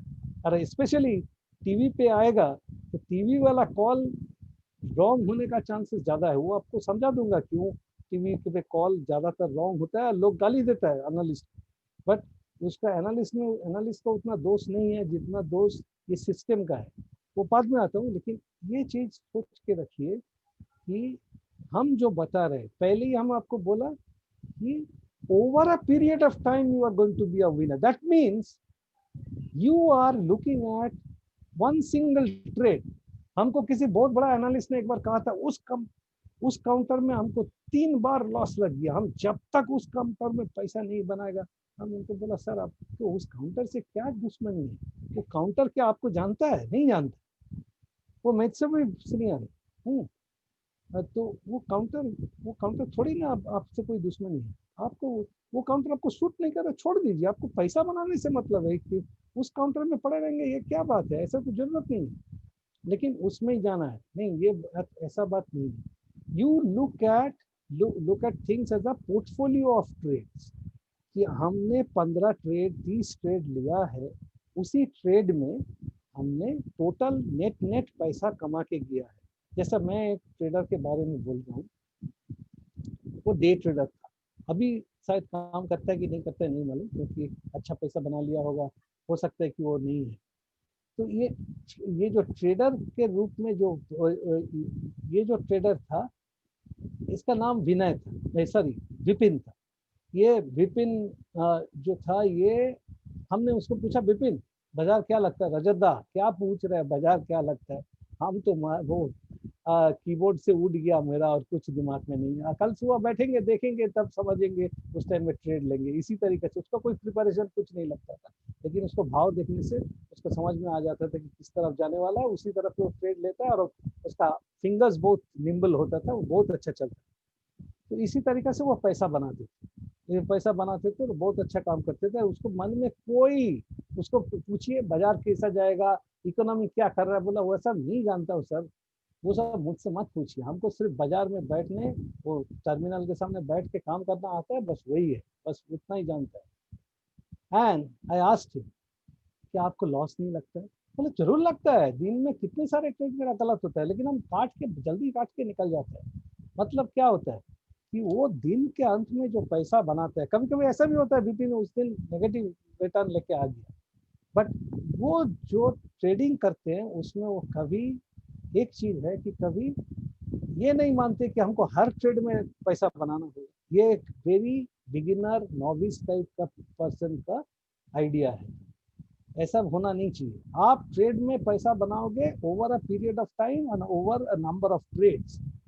This is where probability will work in your favor, provided you have developed certain skills. Another thing, जो कैसीनो में आता है वो जानता है। अच्छा एक चीज बोलिए, अगर आपने कैसीनो में नहीं गया होगा तो कहीं ना कहीं कोई जगह पे छोटा छोटा पैसा तो लगाया। कभी लॉटरी का टिकट काटने के बाद में कभी आपने आपको दोष दिया है कि मैंने तो काटा इसीलिए मेरा लॉटरी का टिकट तो नहीं लगा, लेकिन ट्रेड करने के टाइम में दोष देता है? ये नहीं करना चाहिए, इसमें से कोई फायदा नहीं है। वो भी आपकी गलती है। हर ट्रेड आपको सक्सेसफुल होने का जरूरत नहीं है। ट्रेडिंग को बिजनेस एक्सपेंस समझिए। ट्रेडिंग में जो लॉस होता है, जैसा कोई भी धंधा आपने करते हैं उसमें आप जो प्रॉफिट कमाते हैं, वो प्रॉफिट आपका प्रॉफिट जो कमाता है उसमें भी आपको कुछ भी धंधा करिए उसमें कुछ ना कुछ खर्चा आपको करना पड़ता है। उसके बाद में सेल्स माइनस एक्सपेंसेस करके ही तो आपको ग्रॉस प्रॉफिट का आइडिया आता है ना, वो तभी आता है। तो यहाँ पे भी वही चीज है कि आपको एक्सपेंसेस मिनिमाइज करना है, यहाँ पे लॉस मिनिमाइज करना है, बट लॉस को आप भगा देंगे। लॉस को भगा देना और होली ग्रेल है वो, ऐसा ऐसा ऐसा कॉल दिया, श्योर शॉट कॉल, लॉस होने का पता ही नहीं। अरे भैया ये तो सोचो, लॉस होने का पॉसिबिलिटी नहीं रहेगा तो साला हम तुमको क्यों कॉल दे, हम तो खुद ही कर लेगा बाजार में भैया, हमको वो सब करने का जरूरत ही क्या है। ये सब माथापच्ची तो करने का नहीं है कि बट बैठो तो भाव देखो फिर कॉल लिखो, ये सब जरूरत ही नहीं होता है। हम खुद ही शॉर्ट कॉल लगा के पैसा कमा के भाग जाएंगे। और इससे और भी एक चीज है, जो लोग बोलते हैं ना कि इस टाइम में ये चीज होएगा, उस टाइम में वो चीज होएगा, एक चीज सोच के रखिए, ऑप्शंस तो कुछ दिनों से यहाँ पे चालू हुआ है। फॉरेन में पहले, बहुत पहले से ऑप्शंस का ट्रेड होता है। यहाँ पे तेजी मंदी होता था, तेजी मंदी एक तरह का ऑप्शंस ही है। ये तेजी मंदी वाले या ऑप्शंस बाजार में खेलने वाले, ये बाजार में होता था। अगर आपने ऐसा कोई मेथोडोलॉजी है कि जिसके थ्रू आपने बोल देंगे कि इस टाइम से इस समय से घूम जाएगा, ये होगा, ये अगर आपको पता चल गया तो ऑप्शंस मार्केट भी नहीं रहेगा ना। ऑप्शंस मार्केट कभी रहेगा ही नहीं, क्योंकि ऑप्शंस में दो चीज होना चाहिए, एक तो आपको अब you have to be correct directionally and you have to be correct as per time within a particular specified time. वो अगर आपने अपना कंट्रोल में ले लिया तो आप ऑप्शंस मार्केट को ही दुनिया से भगा देंगे। तो that means that is not possible, वो होता नहीं है। That's why start thinking in bets. There is a book called thinking in bets, I do forget the author, but एक बार अमेजोन में सर्च में डालिए थिंकिंग इन बेट्स। ये एक लेडी का लिखा हुआ है, वो पोकर प्लेयर था बट आज में वो ये थिंकिंग इन बेट्स मैनेजमेंट, लोगों को मैनेजमेंट पीपल को भी सिखाने के लिए अभी अपना कंसल्टेंसी भी खोल के रखा है। But basically she was a poker player and she is very good. So read that book, Thinking in Bets. That is thinking probabilistically about trading. This is the first important thing. Mind you, the overarching idea of having adequate capital, it is very very important. क्योंकि ये जो market अभी चल रहा है इसमें भी आप एक चीज देखे होंगे, मोस्ट जो न्यूज़लेटर लिखने वाले हैं सब आपको डिलीवरी कॉल देने को ज्यादा मांगते हैं, क्योंकि डिलीवरी में उठाएंगे 10 20 25 दिन में पैसा बन ही जाता है, लेकिन डे ट्रेडिंग करेंगे उसमें आपको पैसा उतना नहीं बने। Now the thing that I am going to tell you is very very important. Grind in your head that all trade outcomes are random. All trade outcomes are random. इसके बारे में एक चीज मैं कहना चाहूँगा। मैंने एक वीडियो देखा था यूट्यूब में, कौन सा रिलेटिव याद नहीं है, बट उसमें क्या सुनाया था, बोल रहा था कि एक नया टेक्निकल एनालिस्ट, बहुत अच्छा था, यंग टेक्निकल एनालिस्ट 24 साल का था, आया, बोला सर हमको जॉब चाहिए, हम ऐसा ऐसा टेक्निकल करते हैं, देखिए उसको बीए किया, बोला ठीक है चलो तो काम करने लगो, तुमको हम सीट दे देते हैं, काम करना चालू करो, ठीक। तो बोला तो उसका एक दिन वो बोला कुछ नोट भी भेज सकते थे। एक दिन उसका नोट में देखा कि उस कंपनी का जो सीईओ था उसको एक नोट, वो उसके पास भी नोट जाता था, तो वो नोट पे देखा कि ये बंदा लिखा है कि यहाँ से एक स्टॉक घूम जाएगा, उससे ऊपर जाएगा नहीं।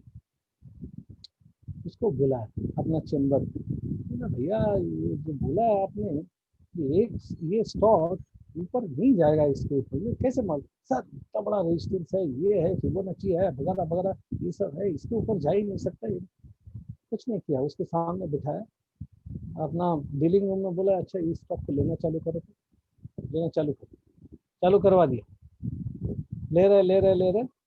तो वो जो प्राइस बोला था, मान लीजिए वो प्राइस वाई है, अभी वाई प्लस 50 सेंट या वाई प्लस $2 ऐसा कुछ लेवल पे ले जाके बोला हुआ, हाँ सर ये तो आपने ले, बोला हम नहीं ले रहा तो दुनिया में कोई तो ले सकता है इसी तरीका से, आपको कैसे पता कि कौन आ जाएगा क्या करेगा, आपने ऐसा क्यों बोल रहे?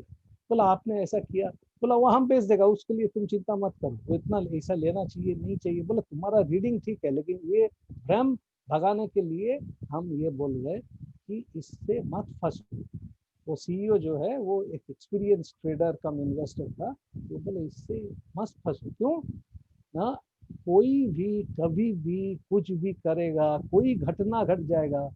जिस दिन 9/11 हुआ था उस दिन जब ट्रेडिंग शुरू हुआ था, किसको पता था कि ऐसा कुछ होने वाला है, ऐसा होएगा। लेकिन वो इत्तेफाक से हो चाहे कुछ भी हो तो गया, हो तो गया, ऐसा तो होता है ना। तो इसीलिए all trade outcomes are random. हर एक चीज है, ये जो लॉटरी है ये भी तो रैंडम है ना। तो लॉटरी में पैसा नहीं मिला, कैसीनो में गया थोड़ा सा पैसा लगाया सब, या रेस का घोड़ा पे पैसा लगा दिया, जो रेगुलर नहीं करते बट कभी वो 1 जनवरी पे चले जाते हैं, थोड़ा लगाया, वो मजा है उसमें, पैसा मिल गया बहुत है, नहीं मिल गया कुछ नहीं है। लेकिन कोई अपने आप को दोष नहीं देता है कि हमारे देखो हमारा अल्लाह की खराब है, हमारा ये खराब है। ये नहीं होता है। These are all basically random events. Similarly outcome of a trade is also random. आप बोलेगा ये तो अजब का बात कर रहे हैं सर, ऐसा अगर रैंडम आउटकम हुआ तो इस मार्केट में तो आना ही नहीं चाहिए। हम बोला क्यों, रैंडम आउटकम होएगा तो जो कैसीनो में जाता है, प्रोफेशनल कैसीनो प्लेयर्स है, वो लोग पैसा कमाते हैं, आप भी कमाएंगे यहाँ पे। लेकिन रैंडम होने से एक चीज होगा, आप सोचेंगे कि आपको क्या करना चाहिए कि ये रैंडमनेस से थोड़ा सा आप हट के आपका चांसेस थोड़ा बेटर होगा। That is developing your edge. First edge and the unbeatable edge is your capital. If you have, हम अभी करेंटली मेरा जो क्लाइंट वगैरह है उसमें से एक क्लाइंट शुरू में बोला सर हम 20 लाख रुपया लेके काम शुरू करेंगे और उसमें हम काम करेगा। हम बोला ठीक है। बाद में बोल रहा सर कॉन्ट्रैक्ट साइज बहुत बड़ा है, 1-2% में 40,000 चला जाता है, 2% का कभी स्टॉप लगा तो ये हम कुछ दूसरा ही सोच। बोला क्या सोच रहे, बोला हम थोड़ा ज़्यादा पैसा लगा के डिलीवरी में काम करूँ तो। बोला हाँ काम करिए ना, पैसा आएगा। 20 लाख से वो 1 करोड़ रुपया लगाया, तो 1 करोड़ में वो अभी फ्यूचर्स में लेने की जगह डिलीवरी उठा लेते हैं। और डिलीवरी उठाते हैं तो बस पैसा बनना चालू हो गया। लास्ट 1 महीना में बहुत पैसा कमाया और बोल रहे सर ये चेंज करके मैं तो एकदम पूरा है ना बहुत अच्छा कमाई कर लिया। हम बोले ये तो मैंने पहले ही आपको कहा था, capital is a very important thing. और ऐसा भी ट्रेडर मुझके मेरे पास में है जिसका 5 लाख कैपिटल लगाने में प्रॉब्लम होता है। हम उसको बोला फ्यूचर्स में ट्रेड मत किया करो। सर ऑप्शन में करूँ तो ऑप्शन में करने में भी कोई सेंस नहीं होता, क्योंकि आप संभाल नहीं पाओगे ऑप्शन खरीद के, क्योंकि option prices are always very high. Somebody who is selling वो इतना सोच समझ के करते हैं कि आप वो चीज खरीदेंगे तो probability is very much against you that you will make money. नहीं तो बंदा जो आगे सेल करता है एक ऑप्शन, उसका तो गेन तो लिमिटेड है और लॉस अनलिमिटेड है, तो उसको तो सोचना ही पड़ेगा। इसलिए उसमें ये लॉरेंस कनिंघम का तो हम बता देंगे ऑथर के नाम, बट इस एक ऑप्शन राइटर है लॉरेंस मैकमिलन। लॉरेंस मैकमिलन के किताब में सीधा लिखा हुआ है, मैकमिलन ऑन ऑप्शंस बोल के जो किताब है उसमें सीधा लिखा हुआ है, actually option traders who go bankrupt are mostly option buyers not option sellers. ये सोच के रखिए, ये बहुत इंपॉर्टेंट चीज है। तो अब क्या हुआ कि ट्रेड आउटकम्स आर रैंडम। अगर ट्रेड आउटकम्स रैंडम होता है तो दिन के अंत में आपका कैपिटल कम होगा, ठीक बात है। इसीलिए ये चीज आपको कहा जाता है कि ट्रेड जब लेते हैं बहुत सोच समझ के लिए। और टीवी पे आके जो लोग बोलते हैं उसका तो एक तो वो जब बोलता है और जिसके पहले वो जब भेजता है ट्रेड टीवी चैनल में 20 मिनट का जो डिफरेंस होता है, कभी कभी उसमें ही बहुत भाव अप्रिशिएट कर जाता है और वो रिस्क रिवॉर्ड रेशियो फेवर हो जाता है। रिस्क रिवॉर्ड रेशियो आपका फेवरेबल नहीं हो। Best favourable risk reward ratio is 1:3। अगर 1:3 आप नहीं कर पाए तो 1:2 मैक्सिमम नीचे आइए, उससे कभी उससे कम में कोई ट्रेड मत लीजिएगा। और ये भी देख के करिए कि ट्रेड लेने के टाइम में आप क्या क्या सोच के ले रहे हैं, उसका प्रोबेबिलिटीज कितना हो सकता है, वो प्रोबेबिलिटी एसेस करना आपको आ जाएगा। उसके लिए आपको थोड़ा मिडनाइट ऑयल बंद करना पड़ेगा, थोड़ा सा चार्ट देख के क्या इसका एडवर्स एक्सकर्शन होता है, कितना एडवर्स एक्सकर्शन से ये माने आप स्टॉप जो लगा रहे, ऐसा एक सपोर्ट देख के स्टॉप लगाएंगे ना एल्गो भी आपको मार देगा, क्योंकि उसको भी मालूम है कि वहां पे स्टॉप है, वो मार देगा आपको, आपका स्टॉप खा के वो निकल जाएगा। तो आपको एक प्रोबेबिलिस्टिक थिंकिंग करके उसका, मान लीजिए कि लास्ट 20-21 दिन में कितना वो एडवर्स एक्सकर्शन दिखाया, मतलब आप जहाँ पे ले रहे हैं वहां से वो कितना नीचे, उसका एवरेज ट्रू रेंज क्या है, तो उसी के ऊपर में बेस करके एक स्टॉप लगाइएगा। ये बहुत ही जरूरी चीज है, तब जाके आपको mostly you might not get stopped out. Sometimes that ATR or that ATR based stop or whatever stop you use could be so far away from your trading entry point, वो आपके लिए बहुत ज्यादा रिस्की हो जाएगा। तो वो ज्यादा रिस्क होने के कारण आप सोचेंगे नहीं हम यहाँ पे ले लेते हैं, वो क्या होगा देखेंगे, जब वो उसकी तरफ जाने लगेगा तब आप सहन नहीं पाओगे, आपका ट्रेड में लॉस बुक हो जाएगा। इसीलिए एक डिसिप्लिन कल्टीवेट कीजिए। हमारा फेवरेबल कंडीशंस में ट्रेड नहीं आया तो हम नहीं लेंगे, जब फेवरेबल कंडीशन में आता है तब फलाना आपको फोन पे बोला अरे बाजार और गिरेगा, आप तू मत ले, मत सुनिए ही मत, सुनिए ही मत, क्योंकि आप तो इस भाव के लिए वेट कर रहे थे ना, इसी में आप एंट्री मारेंगे। तो एंट्री मारने का टाइम आया तो क्या आप पीछे हट क्यों जा रहे हैं, बात सुन के मत करिए, कभी नहीं पकड़िए, क्योंकि उस टाइम में लेकिन आपका स्टॉप में आप बहुत स्ट्रिक्ट रहोगे। यहाँ हम जो किताबें पढ़े थे उसमें लिखा हुआ रहता था GTC orders, good till cancel, stop orders है मोस्टली जीटीसी ऑर्डर। यहाँ पे हम देखा है सॉफ्टवेयर में लिखा रहता है VTC order, that is the same, valid till cancel. Yes, valid till cancel. ऐसा नहीं कि अपना स्टॉप के पास पहुंच गया तो आपने स्टॉप को रिवाइज करके और कुछ नीचे या ऊपर लगा दिया, शॉर्ट हो तो ऊपर, लॉन्ग हो तो नीचे लगा, ऐसा मत करिए। This is another important thing that I have seen. Thirdly, develop your age. This is what, आपने अभी मुझको ये क्वेश्चन पूछने वाले पूछते होंगे, उस वो क्या होगा, सर आप बोल रहे हैं प्रोबेबिलिस्टिक प्रोबेबिलिस्टिक, तो प्रोबेबिलिस्टिक में ये प्रोबेबिलिटी अपना फेवर में कैसे बढ़ाएंगे, तो ये है that is your age. What is the age? First age is, as I said, your capital. If your capital is very big, compared to the kind of trades you take, तब आपका win करने का chances बहुत ज्यादा है, क्योंकि आप उसको पकड़ के रह जाएंगे। स्पेशली इस जैसा बुल मार्केट चलते ही जा रहा है, इसमें लॉन्ग साइड में ट्रेड लेंगे तो आपका कैपिटल के कारण आप बच जाएंगे, बाकी जिसका कैपिटल नहीं है वो खा जाएगा, तो उसको बाजार खा जाएगा। और दूसरी बात यह है कि yes, here comes your technique or even fundamental knowledge, even knowledge about what the interest rates are, all this is, ये आपको ये जो नॉलेज होगा, ये नॉलेज आपको बताएगा कि आपका पैटर्न के अनुसार या आपका ट्रेड सेटअप, जैसा कि एक हॉर्न टॉप बना है, तो हॉर्न टॉप, अगर हॉर्न टॉप जो बना है, जो मतलब दो ठो बहुत नजदीक पे आज हुआ और 5 ट्रेडिंग सेशन बाद में और एक तो टॉप हुआ, बीच में छोटा छोटा कैंडल या बार बना है, उसके बाद में वो नीचे जा रहा है, तो ये जो 2 बार का जो दोनों मिला के जो टॉप है, उसी के ऊपर में आपका स्टॉप होना चाहिए।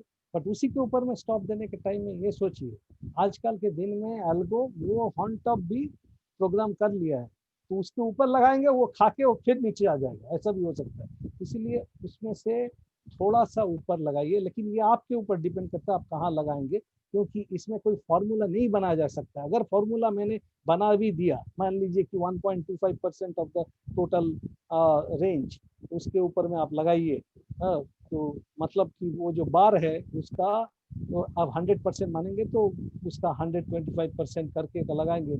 ऐसा बोलने से क्या होगा, कोई प्रोग्राम करके आपको मारने का चेष्टा करेगा, उसमें आपको एक्स्ट्रा 25 रुपया भी लग जाएगा, तो मैंने मतलब 25% लग जाएगा। उसमें आप सोच के जो ठीक लगे उसमें लगाइए, बट उसी के जस्ट ऊपर में मत लगाइए, तब तो स्टॉप खा जाएगा। आज के दिन में वो काम नहीं करते। टेक्निकल एनालिसिस जितना लोग करने लगेगा उतना ही कन्वेंशनल टेक्निकल एनालिसिस फेल करेगा, ये मान के चलिए, ये इसका दूसरा कुछ हो ही नहीं सकता। अब बोलिए ना, हेड एंड शोल्डर देख के कौन बंदा है जो कि खरीदेगा, क्योंकि वो तो वहां से तो गिरने का है। तो अभी पैटर्न को स्टडी करने की जगह आप पैटर्न फेलियर को स्टडी करिए, टेक्निकल भी करिए, तो टेक्निकल करने के टाइम में सोचिए क्या ये हो सकता है। इसके बाद में आपको ये भी सोचना पड़ेगा कि आप जो इसमें से एज बनाना चाहता है, जैसा कि मान लीजिए ऐसा ट्रेडर होता है, बाहर के देश में होते हैं, जो कि सिर्फ रिजल्ट्स को ट्रेड करते हैं, वो उसी दिन उस काउंटर को ट्रेड करेगा जिस दिन उसका रिजल्ट आता है। क्योंकि वो जानता है कि रेट रिजल्ट में पहले उछलेगा, फिर नीचे आएगा, फिर घूमेगा। वो इसी तरीके से ट्रेड बना के रखता है, उसी तरीके से उसको खेलता है। तो आपको उसी तरीका का एक निश एरिया चुन लेना पड़ेगा, उसमें आप कॉन्सेंट्रेट कीजिए। कोई अपना क्या करता है कि कुछ मेजर अनाउंसमेंट के पहले या बाद में ट्रेड करता है, उसी के टाइप में आपको इस सब के लिए पूरा प्राइस हिस्ट्री स्टडी करना पड़ेगा, उसके करके ही आप वो कर पाएगा। This is how you develop technical और मार्केट एज। जैसा कि आलोक बोलते हैं ना सेंटिमेंट, वो सेंटिमेंट भी क्या है। जैसे हम एक बात बोलते हैं, जब हम एकदम नॉविस थे, एक बार टाटा मोटर्स ने अपना रिजल्ट निकाला, रिजल्ट बहुत खराब आया। अब उम्मीद था कि खराब आएगा, बहुत खराब आया। तो उस टाइम में 200 कुछ रुपया का भाव था। हम अर्ली आई थिंक कभी 90s का बात कर रहा हूँ, एग्जैक्ट टाइम याद नहीं है, बट इतना हमको मालूम है कि हमने 240 में बेचा, सोच के कि एटलीस्ट 235 232 इस लेवल पे पहुंच जाएगा, हमारा स्टॉप लॉस 243 पे रख। बंदा 237 दिखाया, और उसके बाद में जो रैली हुआ, हमारा 43 में काट गया। दूसरी बात, 43 में काटने के बाद में समझ में तो आ जाना चाहिए, उतना खराब रिजल्ट दिखाने के बाद में 37 से जब इतना रैली कर रहा है और नीचे जाएगा, री एंट्री मार लेना चाहिए, उल्टा स्टॉप एंड रिवर्स करके नहीं मारा। नॉविस था ना, उतना समझ में नहीं आता था, तो नहीं मारा। वो अल्टीमेटली दिन के अंत में शायद 250 के ऊपर बढ़ गई। ऐसा क्यों हुआ? क्योंकि उसको जो खराब होना था वो हो चुका है। तो इसीलिए आपको ये सब चीज स्टडी करके आपको जानकारी रखना चाहिए। This will be your age over those traders. वो लोग रजत बोस या किसी का द्वारा से ये ले रहा है ना, हो सकता है कि करेक्ट एडवाइस के थ्रू वो ट्रेड कर लेगा, लेकिन आपका खुद का अंडरस्टैंडिंग से जो आप ट्रेड करेंगे, उसमें आपकी कॉन्फिडेंस काफी ज्यादा रहेगी। किसी से सलाह लीजिए, सलाह ऐसा लोगों से लीजिए जिससे कि आपको सीखने को मिले। सलाह इतनी मत लीजिए कि जो आपको बना बना चीज देता है और वो कैसे काम करेगा भगवान जाने, काम नहीं किया तो बोलेगा क्या करेगा, प्रोबेबिलिटी अपना फेवर में नहीं था, इस तरीके से। And this is your developing your as. Finally another thing, ये चीज बहुत इंपॉर्टेंट है, क्योंकि हम एक चीज कहते हैं कि इस मार्केट में you have to survive first. I used to say in my classes, ensure your longevity. If you can ensure your longevity in the market, हमने पूछता है कोई ट्रेडर मेरे पास में सलाह लेने के लिए आता है, कितना साल से ट्रेड कर रहा है? अगर बोलेगा कि 10 साल से ट्रेड कर रहा है, बोला ठीक है बोलिए। क्योंकि वो अगर 10 साल बाजार में रेगुलर ट्रेड करते हुए रह गया है, तब इसमें दम है, ये सस्टेन कर पाएगा। ये इतना दिन लॉन्जिविटी है, मतलब ये अपना कैपिटल इरोड किया भी तो किसी ना किसी तरीके से कैपिटल को फिर बना लिया, इतना क्षमता इसमें है। लेकिन 1-2 साल का नॉविस से बहुत ही मुश्किल होता है। हमने अभी रिटायर किया है, हम थोड़ा सा बाजार में पैसा लगा के ट्रेड करेंगे। हमको टीवी चैनल का कैमरामैन भी बोला है कि हम लोग अभी देखिए सब तो माने ये नहीं हो रहा है, सबका तो माने इससे नहीं चलता है कि किसी का वो लॉकडाउन में उसका नौकरी नहीं रहा तो अभी बाजार में ट्रेड करेगा और पैसा कमाए। इसमें सबसे बड़ी गलती है, ये सबसे बड़ी गलती है, क्योंकि आपको शुरू में 2 साल में पैसा घर से देना पड़ेगा। वो है बाजार का फीस। आपको घुसने जैसा आप कोई भी जगह पे जाएंगे और क्लब में एंट्री लेने के लिए मेंबरशिप देना पड़ता है, ये मार्केट का मेंबरशिप है, कोई स्टॉक एक्सचेंज टिकट के लिए, ब्रोकर के टिकट के लिए नहीं। पैसा कमाने के लिए वो 2 साल में आपको अप्रेंटिसशिप करके पैसा देना भरना पड़ेगा, उसके बाद ही आप पैसा बनाओगे।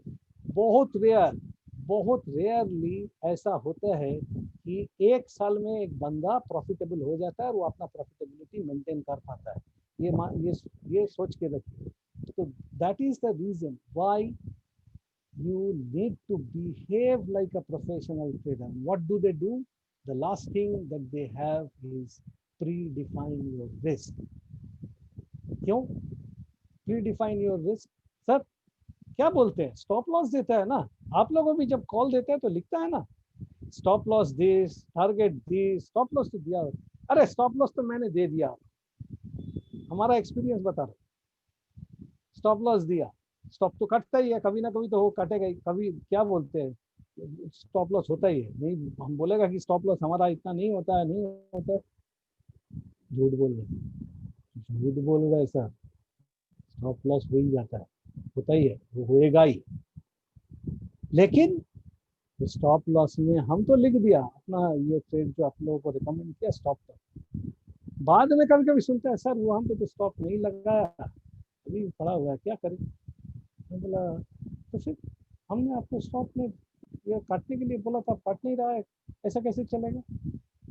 बोला नहीं सर स्टॉप में नहीं काटा, तो ठीक है कुछ दोबारा प्लान बनाया जाए, इसको कैसे ये करें, एवरेज करें। हम एक्चुअली एवरेज करने के खिलाफ, ज़्यादातर मैं चेष्टा करता हूँ कोई एवरेज, हाँ एवरेज करिए, प्रॉफिट में एवरेज करिए, लॉस में एवरेज नहीं करना, वो लॉस बढ़ता ही जाएगा, मैक्सिमम केस में लॉस बढ़ता ही जाएगा। एवरेज कर सकते हैं, आपके पास में बहुत कैपिटल है, आप डिलीवरी में उठाए, आप एवरेज कर लिया, कंपनी अच्छा है, आपका वो गाड़ी घूम के ऊपर जाएगा, उसमें आप करिए। बट बाकी चीज में आप करने जाएंगे आपका कैपिटल इरोड हो जाएगा। इसीलिए क्या होता है, ये तो रिस्क डिफाइन करना बहुत जरूरी होता है, और दूसरी चीज ये होता है कि आप रिस्क डिफाइन करने के बाद में उसको डिसिप्लिन के थ्रू, आप डिसिप्लिन के थ्रू आप मेंटेन कीजिए, that is the most important in the walk. In the words of Mark Douglas, I would say that predefining your risk is the most important thing, and following it up is also very very important, if not more important. That is it. तो वो अगर करेंगे तो ये जो चार आपको बताया था, probabilistic thinking, then having adequate capital, and considering that all trade outcomes are random, your age building, and finally risk maintenance, that is predefining your risk. इससे आप ये आलोक ने आपको मैनेजमेंट का कहानी से मनी मैनेजमेंट बोल के सुनाएंगे, वो सुनना चाहिए, क्योंकि money management, if you are a better money manage, if you can manage your money in trading in the best possible manner, risk कम करके, you will make money. एक बात बोले, हाँ सर। राहुल द्रविड़, आपको राहुल द्रविड़ बनना चाहिए, विराट कोहली मत बनने का चेष्टा कीजिए, वो एक हो जाता है, सब लोग विराट कोहली नहीं बनते हैं, लेकिन चेष्टा करने से, आप जूनियर प्लेयर्स लोगों को पूछिए, इंडियन क्रिकेट टीम का जूनियर सब राहुल सर का नाम ले, क्यों, राहुल सर जो आपको सिखाएगा ना कि कोई भी सिचुएशन में कैसा आप डिफेंस करेंगे, वो जानता है विकेट में रहने से रन तो आएगा, रन तो आएगा। हो सकता है आप उसको बोलेंगे T20 में वो रन नहीं बना पाएगा, but my ideal player is Rahul. In fact, one of my role model is Rahul Dravid, who is personally younger to me, but I still consider him as a role model for me. तो इसीलिए these things are basic ingredients of a professional trader. Trader के experience के ऊपर किताबें पढ़िए, mic बेलाफियोर, SMB capital, इनका किताब पढ़िए।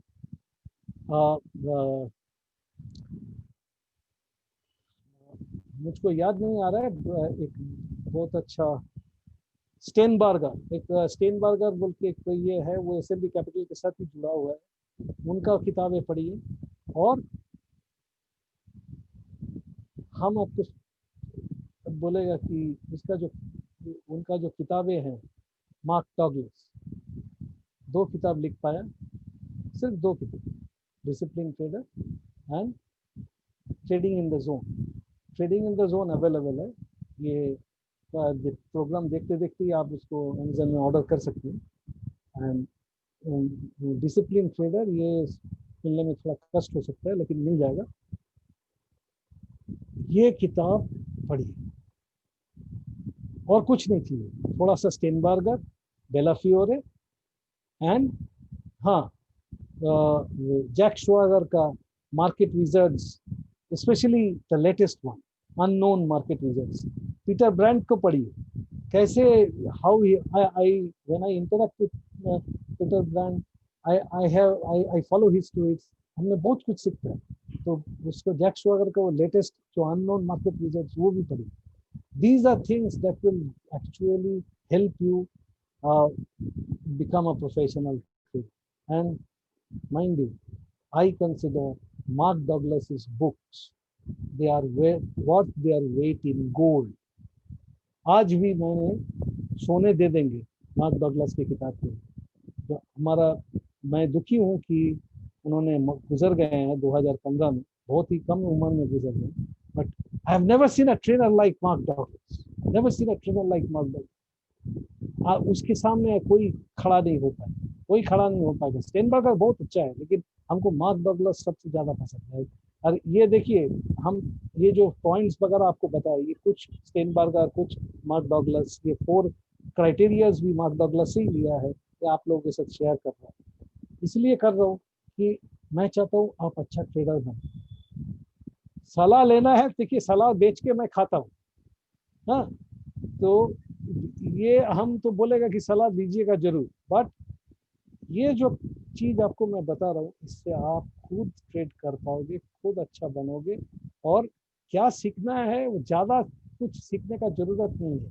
और एक चीज है, इनिशियली मैंने बहुत सारे मैगजीन्स, फाइनेंशियल न्यूज़पेपर्स, कोई जरूरत नहीं है, कोई जरूरत नहीं है। एक मेरा दोस्त है विवेक कॉलवर्थ बोल के, उन्होंने बहुत सारी किताबें भी लिखा है, फंडामेंटलिस्ट इकोनॉमिस्ट है। पहले 8 तो पेपर पढ़ते थे, अभी बंद कर दी। क्यों? इतनी जरूरत ही नहीं है। अब एक मुश्किल से पढ़ लीजिए, ये जो मैगी का किताब आप लोग पढ़ते हैं,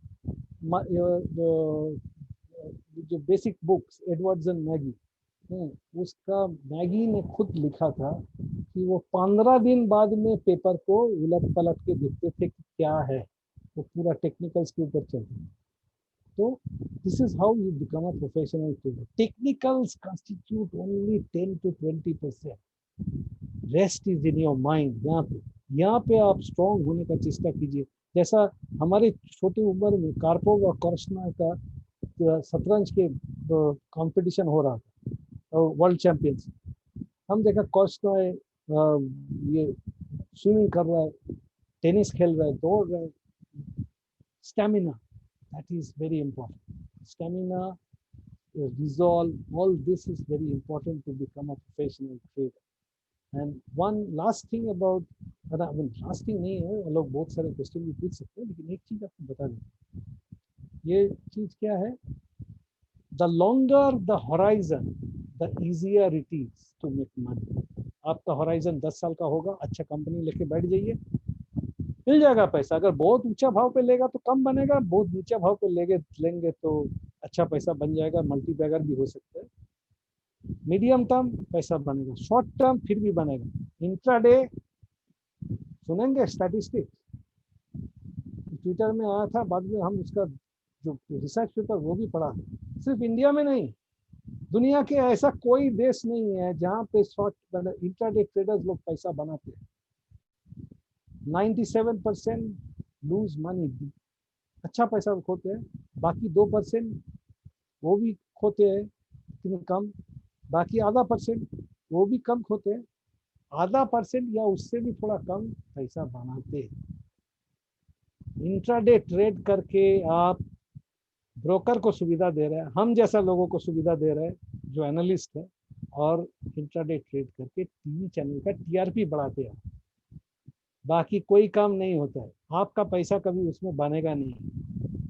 वो हम विपिन बोल के जो ट्रेडर को देखा था, वो एक ही था, बाकी लोग ऐसा पैसा नहीं बना। इसलिए इंट्राडे ट्रेड ना कीजिए तो बेहतर रहेगा। थोड़ा सा शॉर्ट टर्म पोजिशनल ये सब सोचिए, बेहतर। That is the insight that I can.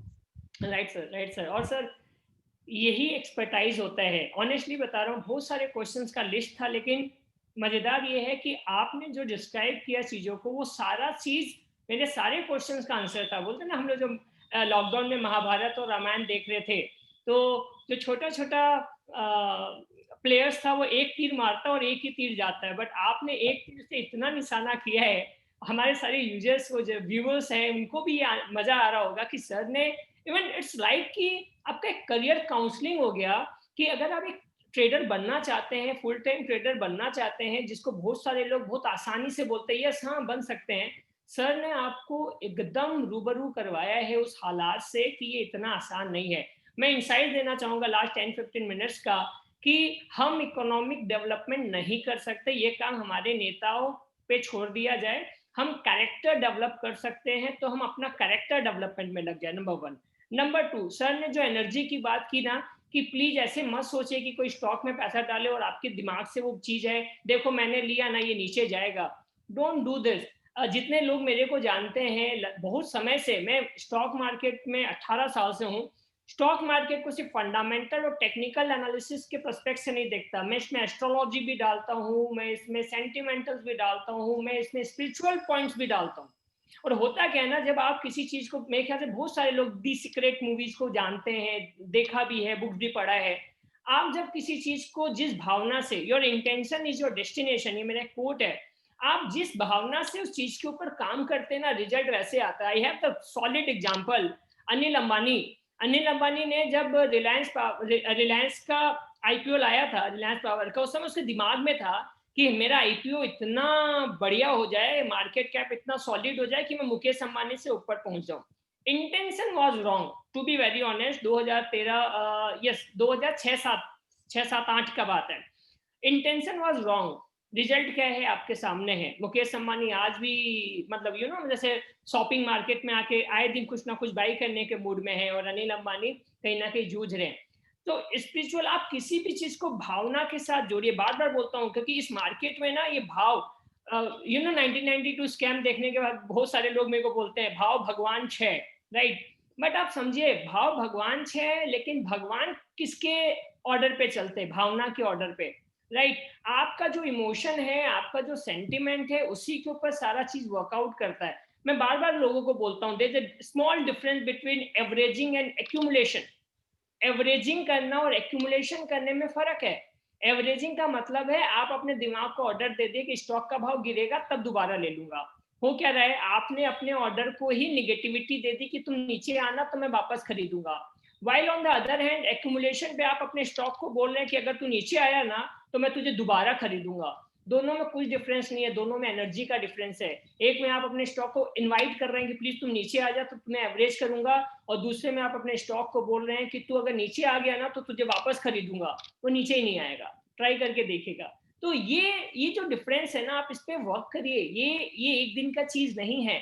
आपको देखिए, सर का सबसे अच्छा चीज क्या लगा, आपको ये समझाया जा रहा है कि आपको अपना एक कैरेक्टर डेवलप करना है, जिस बात से मैं भी बोल रहा हूँ। आप मनी मैनेजमेंट के अलावा इस मार्केट में कुछ नहीं देख सकते।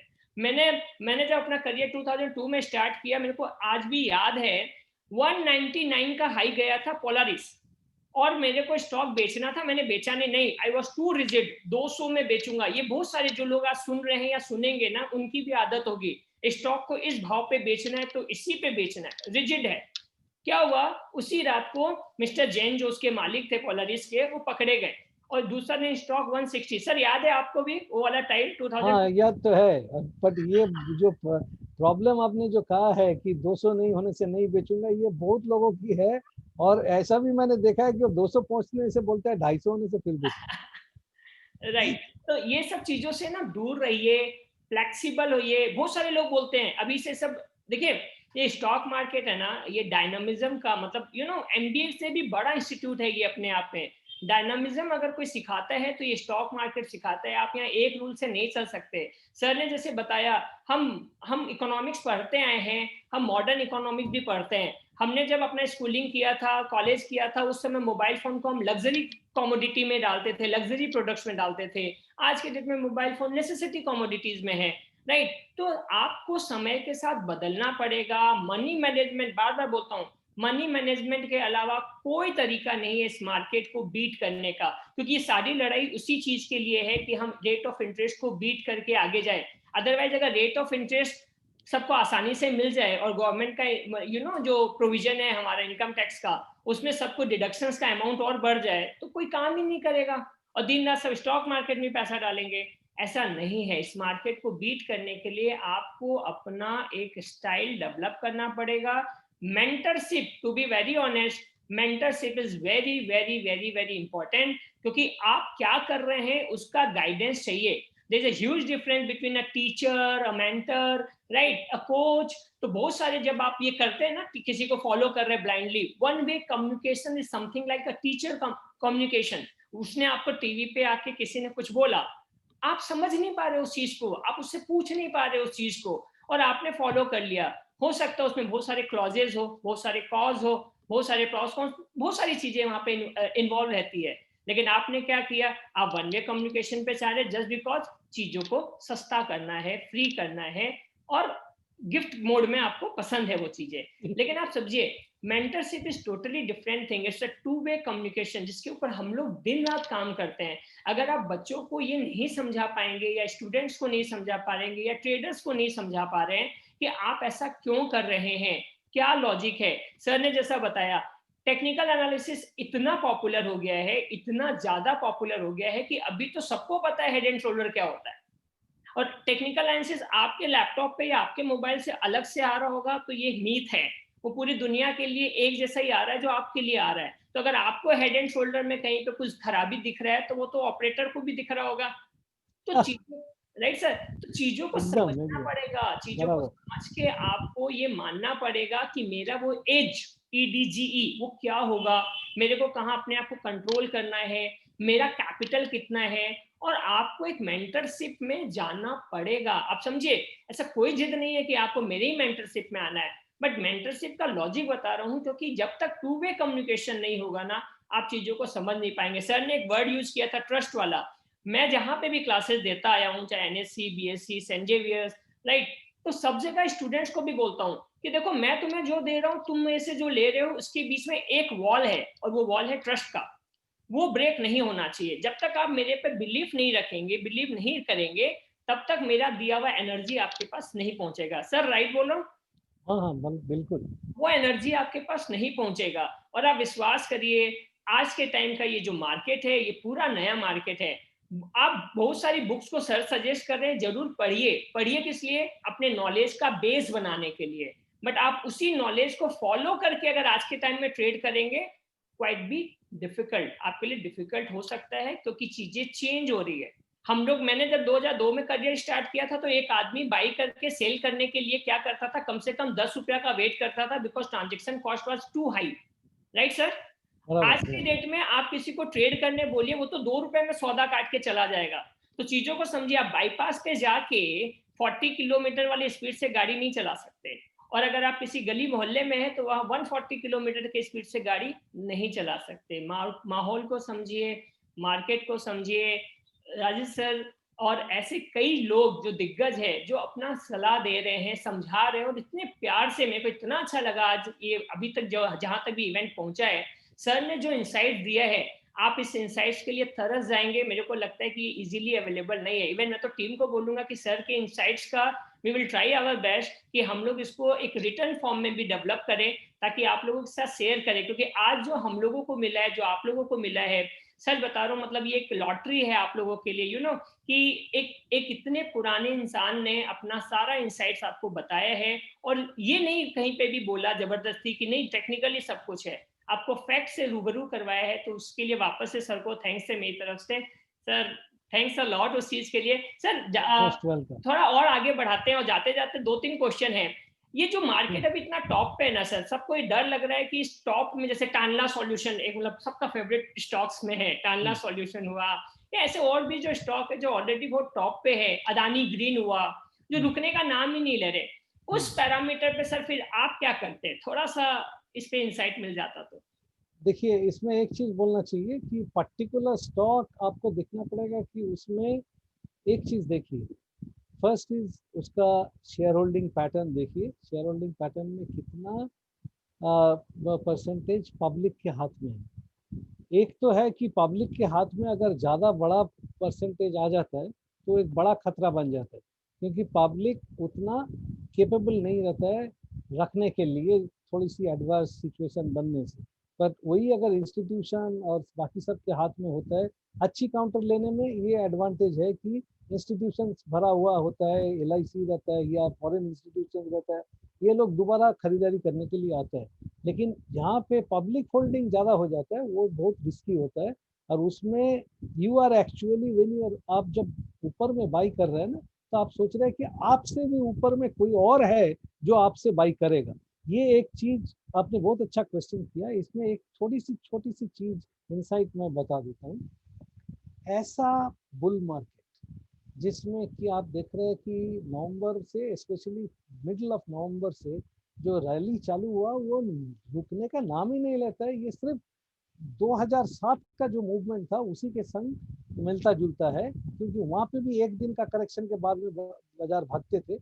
तो इस टाइप का मूवमेंट पे आपको ये समझना चाहिए कि एक चीज सोचिए कि कुछ लोग होता है पार्मा बेयर, वो पार्मा बेयर मतलब परमानेंट बेयर, उसको कभी का अच्छा नहीं लगता है, वो सब दिन सोचता है कि बाजार को नीचे जाना चाहिए। लेकिन उन लोगों का अगर बेचने का कैपेसिटी है भी तो वो limited in number and limited in capacity. वो परमा बेयर बहुत कम रहता है और परमा बेयर का कैपेसिटी भी कम होता है। तो फिर आप खरीद रहे किससे? आप खरीद रहे किससे? कौन आपको बेच रहे? इंस्टीट्यूशन। एक इंट्राडे ट्रेडर जब बेचता है तो एक पोजिशनल ट्रेडर वो माल उठाता है, क्योंकि पोजिशनल ट्रेडर में थोड़ा सा दम है वो रखने का। एक पोजिशनल ट्रेडर या शॉर्ट टर्म ट्रेडर ये इंट्राडे ट्रेडर से लेता है। शॉर्ट टर्म ट्रेडर बेचता है जो मीडियम टर्म के रूप में लेता है या लॉन्ग टर्म के रूप में लेता है। और जब एक काउंटर, जैसे कि सोचिए कि श्रीराम ट्रांसपोर्ट फाइनेंस या टाटा एलेक्स, ये श्रीराम ट्रांसपोर्ट फाइनेंस या टाटा एलेक्सी कहाँ से शुरू किया अपना जर्नी, अभी कहाँ पहुंच गया। जब 3 डिजिट्स में था श्रीराम ट्रांसपोर्ट और टाटा एलेक्सी भी काफी नीचे था, लेकिन अभी कौन ले रहा है?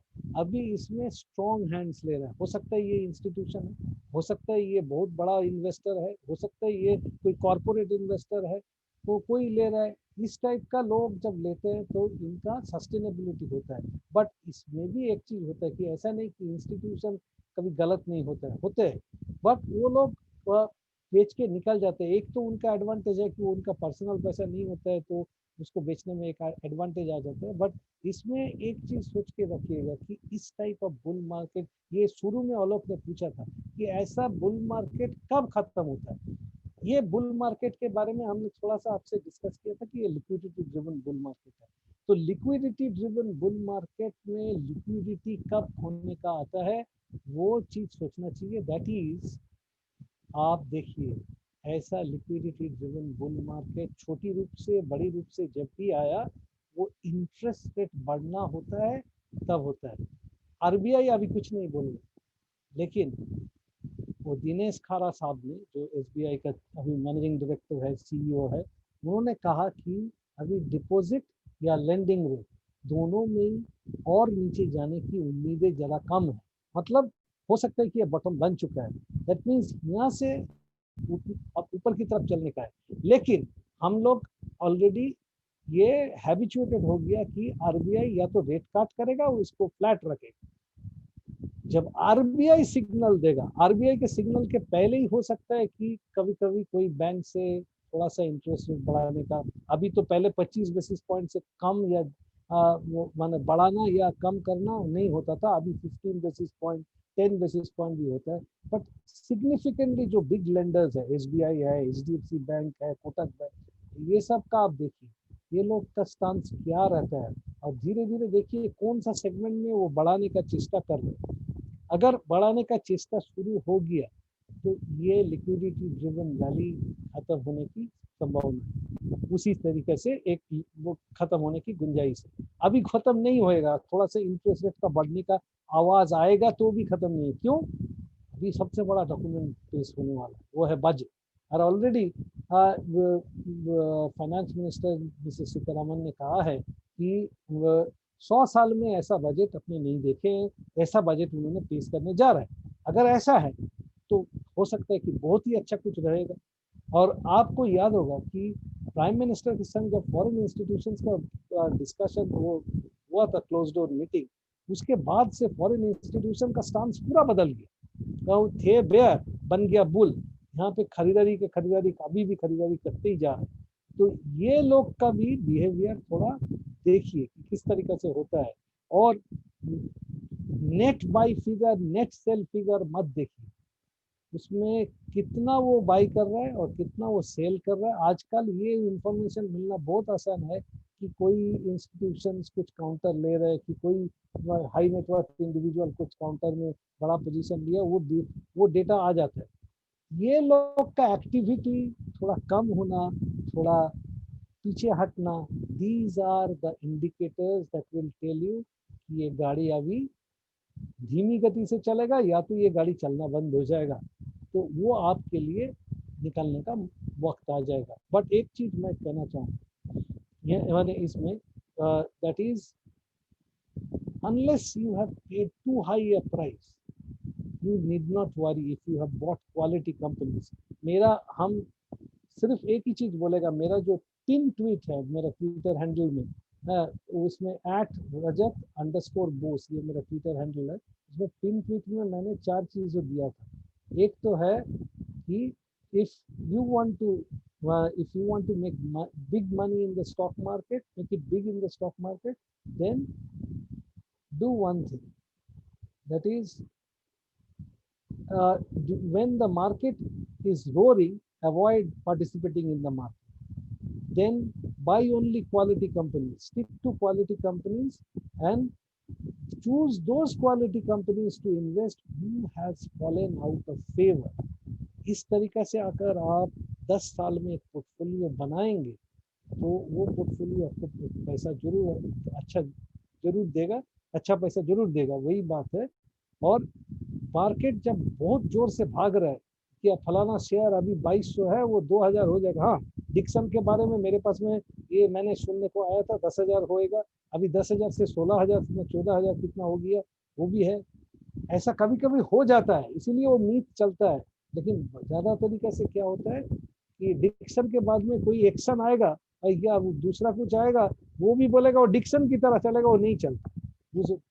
कोई second Dixon, second Infosys, second Tata Elxsi नहीं बनता है, ये याद रखिए। Thank you. सारी कंपनियों का अपना अपना एक अलग इसका अप्रोच रहता है और टाइम टू टाइम सब कंपनियों से हिसाब से परफॉर्म करती है। तो सबके बिहाफ में इस शो को एंड करने से पहले, सिंस सर एक सेबी रजिस्टर्ड एनालिस्ट भी है, तो रिसर्च एनालिस्ट है, तो एक डिस्क्लेमर सर के बिहाफ में भी मैं बोल देता हूँ, आप सबको बोल देता हूँ कि किसी भी सलाह पे, मतलब किसी भी सजेशन पे अगर आप वर्कआउट कर रहे हैं तो अपने पर्सनल फाइनेंशियल एडवाइजर से भी जरूर बात कर लीजिए। और सिंस ये डिस्क्लेमर मैंने एडवांस में दे दिया क्योंकि आप लोगों के लिए एक न्यू ईयर गिफ्ट लेना चाहता हूँ सर से कि सर इस साल के लिए 2021 के लिए आप हमारे जो व्यूअर्स है उनको कौन कौन से स्टॉक, सिर्फ नाम ही अगर सजेस्ट कर दे तो काफ़ी है, बाकी इन सबका होमवर्क रहेगा आज के क्लास के बाद कि ये सब उस स्टॉक के ऊपर वर्कआउट करके निकाले कि वो कितना अच्छा परफॉर्म कर सकता है। सर कुछ नाम अगर आपकी तरफ से as a new year gift हम लोगों को मिल जाता तो।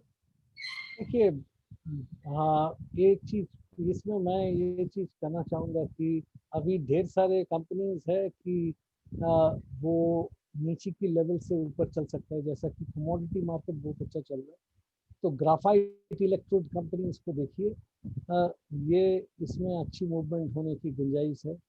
और ये एक एरिया बन सकता है आपके लिए।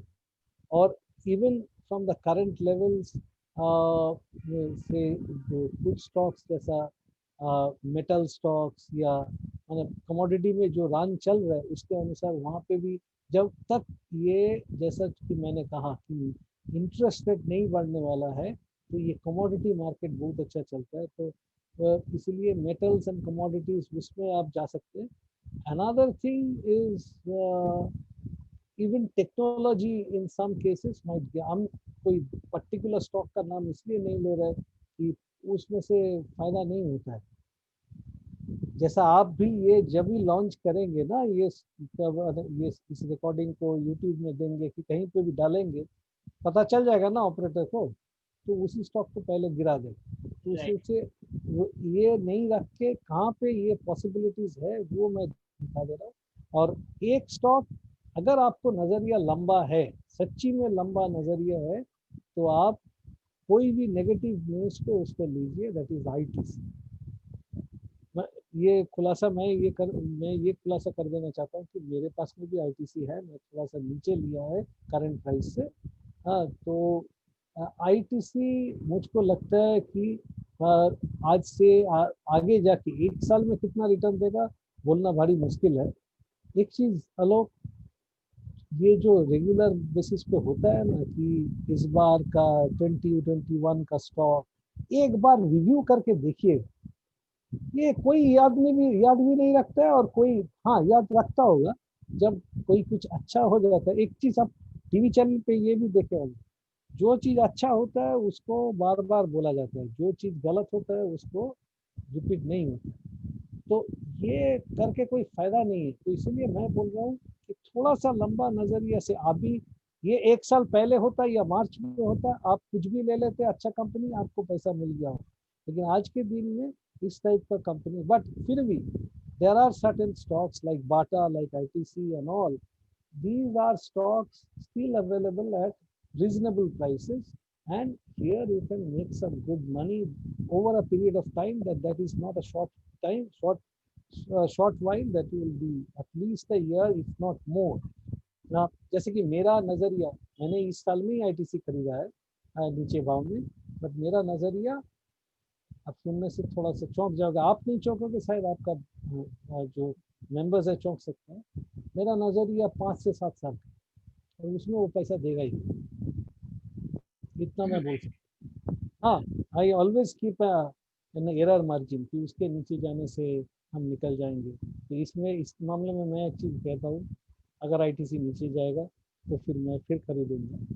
अगर आईटीसी मार्च का भाव में भी जाएगा तो मैं और खरीदूंगा, क्योंकि जिस दिन आप बोलेंगे कि इंडिया से सिगरेट बैन, उस दिन हम जाके सब आईटीसी बेच देंगे, अगर मौका मिले, क्योंकि वो मौका मिलेगा कि नहीं वो भी बहुत मुश्किल। बाकी नहीं तो हम आईटीसी, एक अगर नाम लेके बोलना है तो हम आईटीसी का नाम।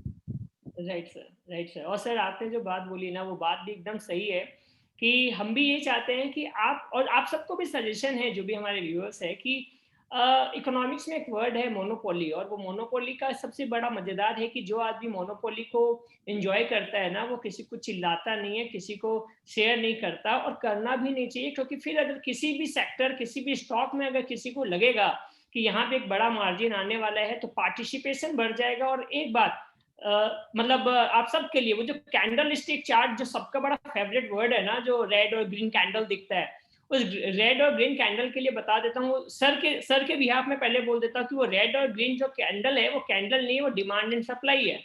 और आलोक भैया की तरफ से बोल देता हूँ कि वो डिमांड एंड सप्लाई भी नहीं, वो इंडियन सेंटिमेंट्स है, जिसको आप ग्राफिकली देख पा रहे हैं। तो आप समझे मेरी बात, सब चीज अब के समय में, जैसे कितनी बार लोगों का फोन आता है कि आप भी है ना हर्षद मेहता की तरह कोई इनसाइट्स निकलवा लीजिए कंपनी से। वो गया जमाना, उस समय हर्षद मेहता को कोई एक इनसाइट देने वाला बंदा होता था ना, तो अभी हर एक कंपनी में 500 लोग हैं जो इनसाइट्स दे सकते हैं। एफिशिएंट मार्केट हाइपोथेसिस बोल के एक थ्योरी है जो वर्क करता है, एंड इसीलिए वो आज के डेट पे भी बहुत ज्यादा पॉपुलर है। ये जितने भी चीज है ना, एक को खबर मिला, दूसरे को खबर मिला, वो बीटा फैक्टर की तरह आपस में मतलब सेटअप हो जाता है।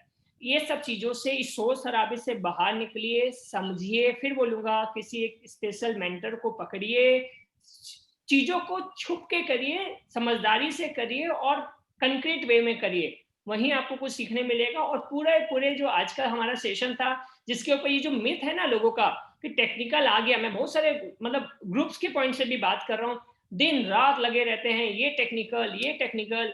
आप समझिए टेक्निकल आपके लिए इंपॉर्टेंट है, बट 20%, फंडामेंटल आपके लिए इंपॉर्टेंट है और 10%, 20 और 10 30, और आप 20% ले लीजिए किसी और से एनालिसिस के लिए। लेकिन 50% से ज्यादा अगर कुछ वर्क करेगा तो वो आपका मनी मैनेजमेंट है, आपका सेंटिमेंटल एनालिसिस है। एम आई राइट सर? यस यस, किन एब्सोल्युटली। चीजों के ऊपर वर्क करिए, इकोनॉमिक डेवलपमेंट की चिंता छोड़िए, करेक्टर डेवलप करिए। और इसी बात के साथ आज के शो को दी एंड करूंगा। सर के लिए फिर से पूरी टीम के बिहाफ में मैं थैंक्स बोलूंगा, एंड सारे मेंबर्स, उम्मीद करता हूं जो भी लोग देखेंगे सुनेंगे, 100% ये जो 2 घंटे का एक सेशन रहा है, इसमें हम लोगों का मतलब 2 साल का एमबीए का नॉलेज कवर अप किया है सर आपने। सर दिल से बहुत बहुत धन्यवाद आपका।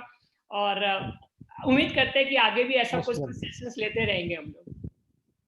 अब इस फुर्सत मिल जाएगा जरूर ले लेंगे। Thank you, thanks a lot, thanks.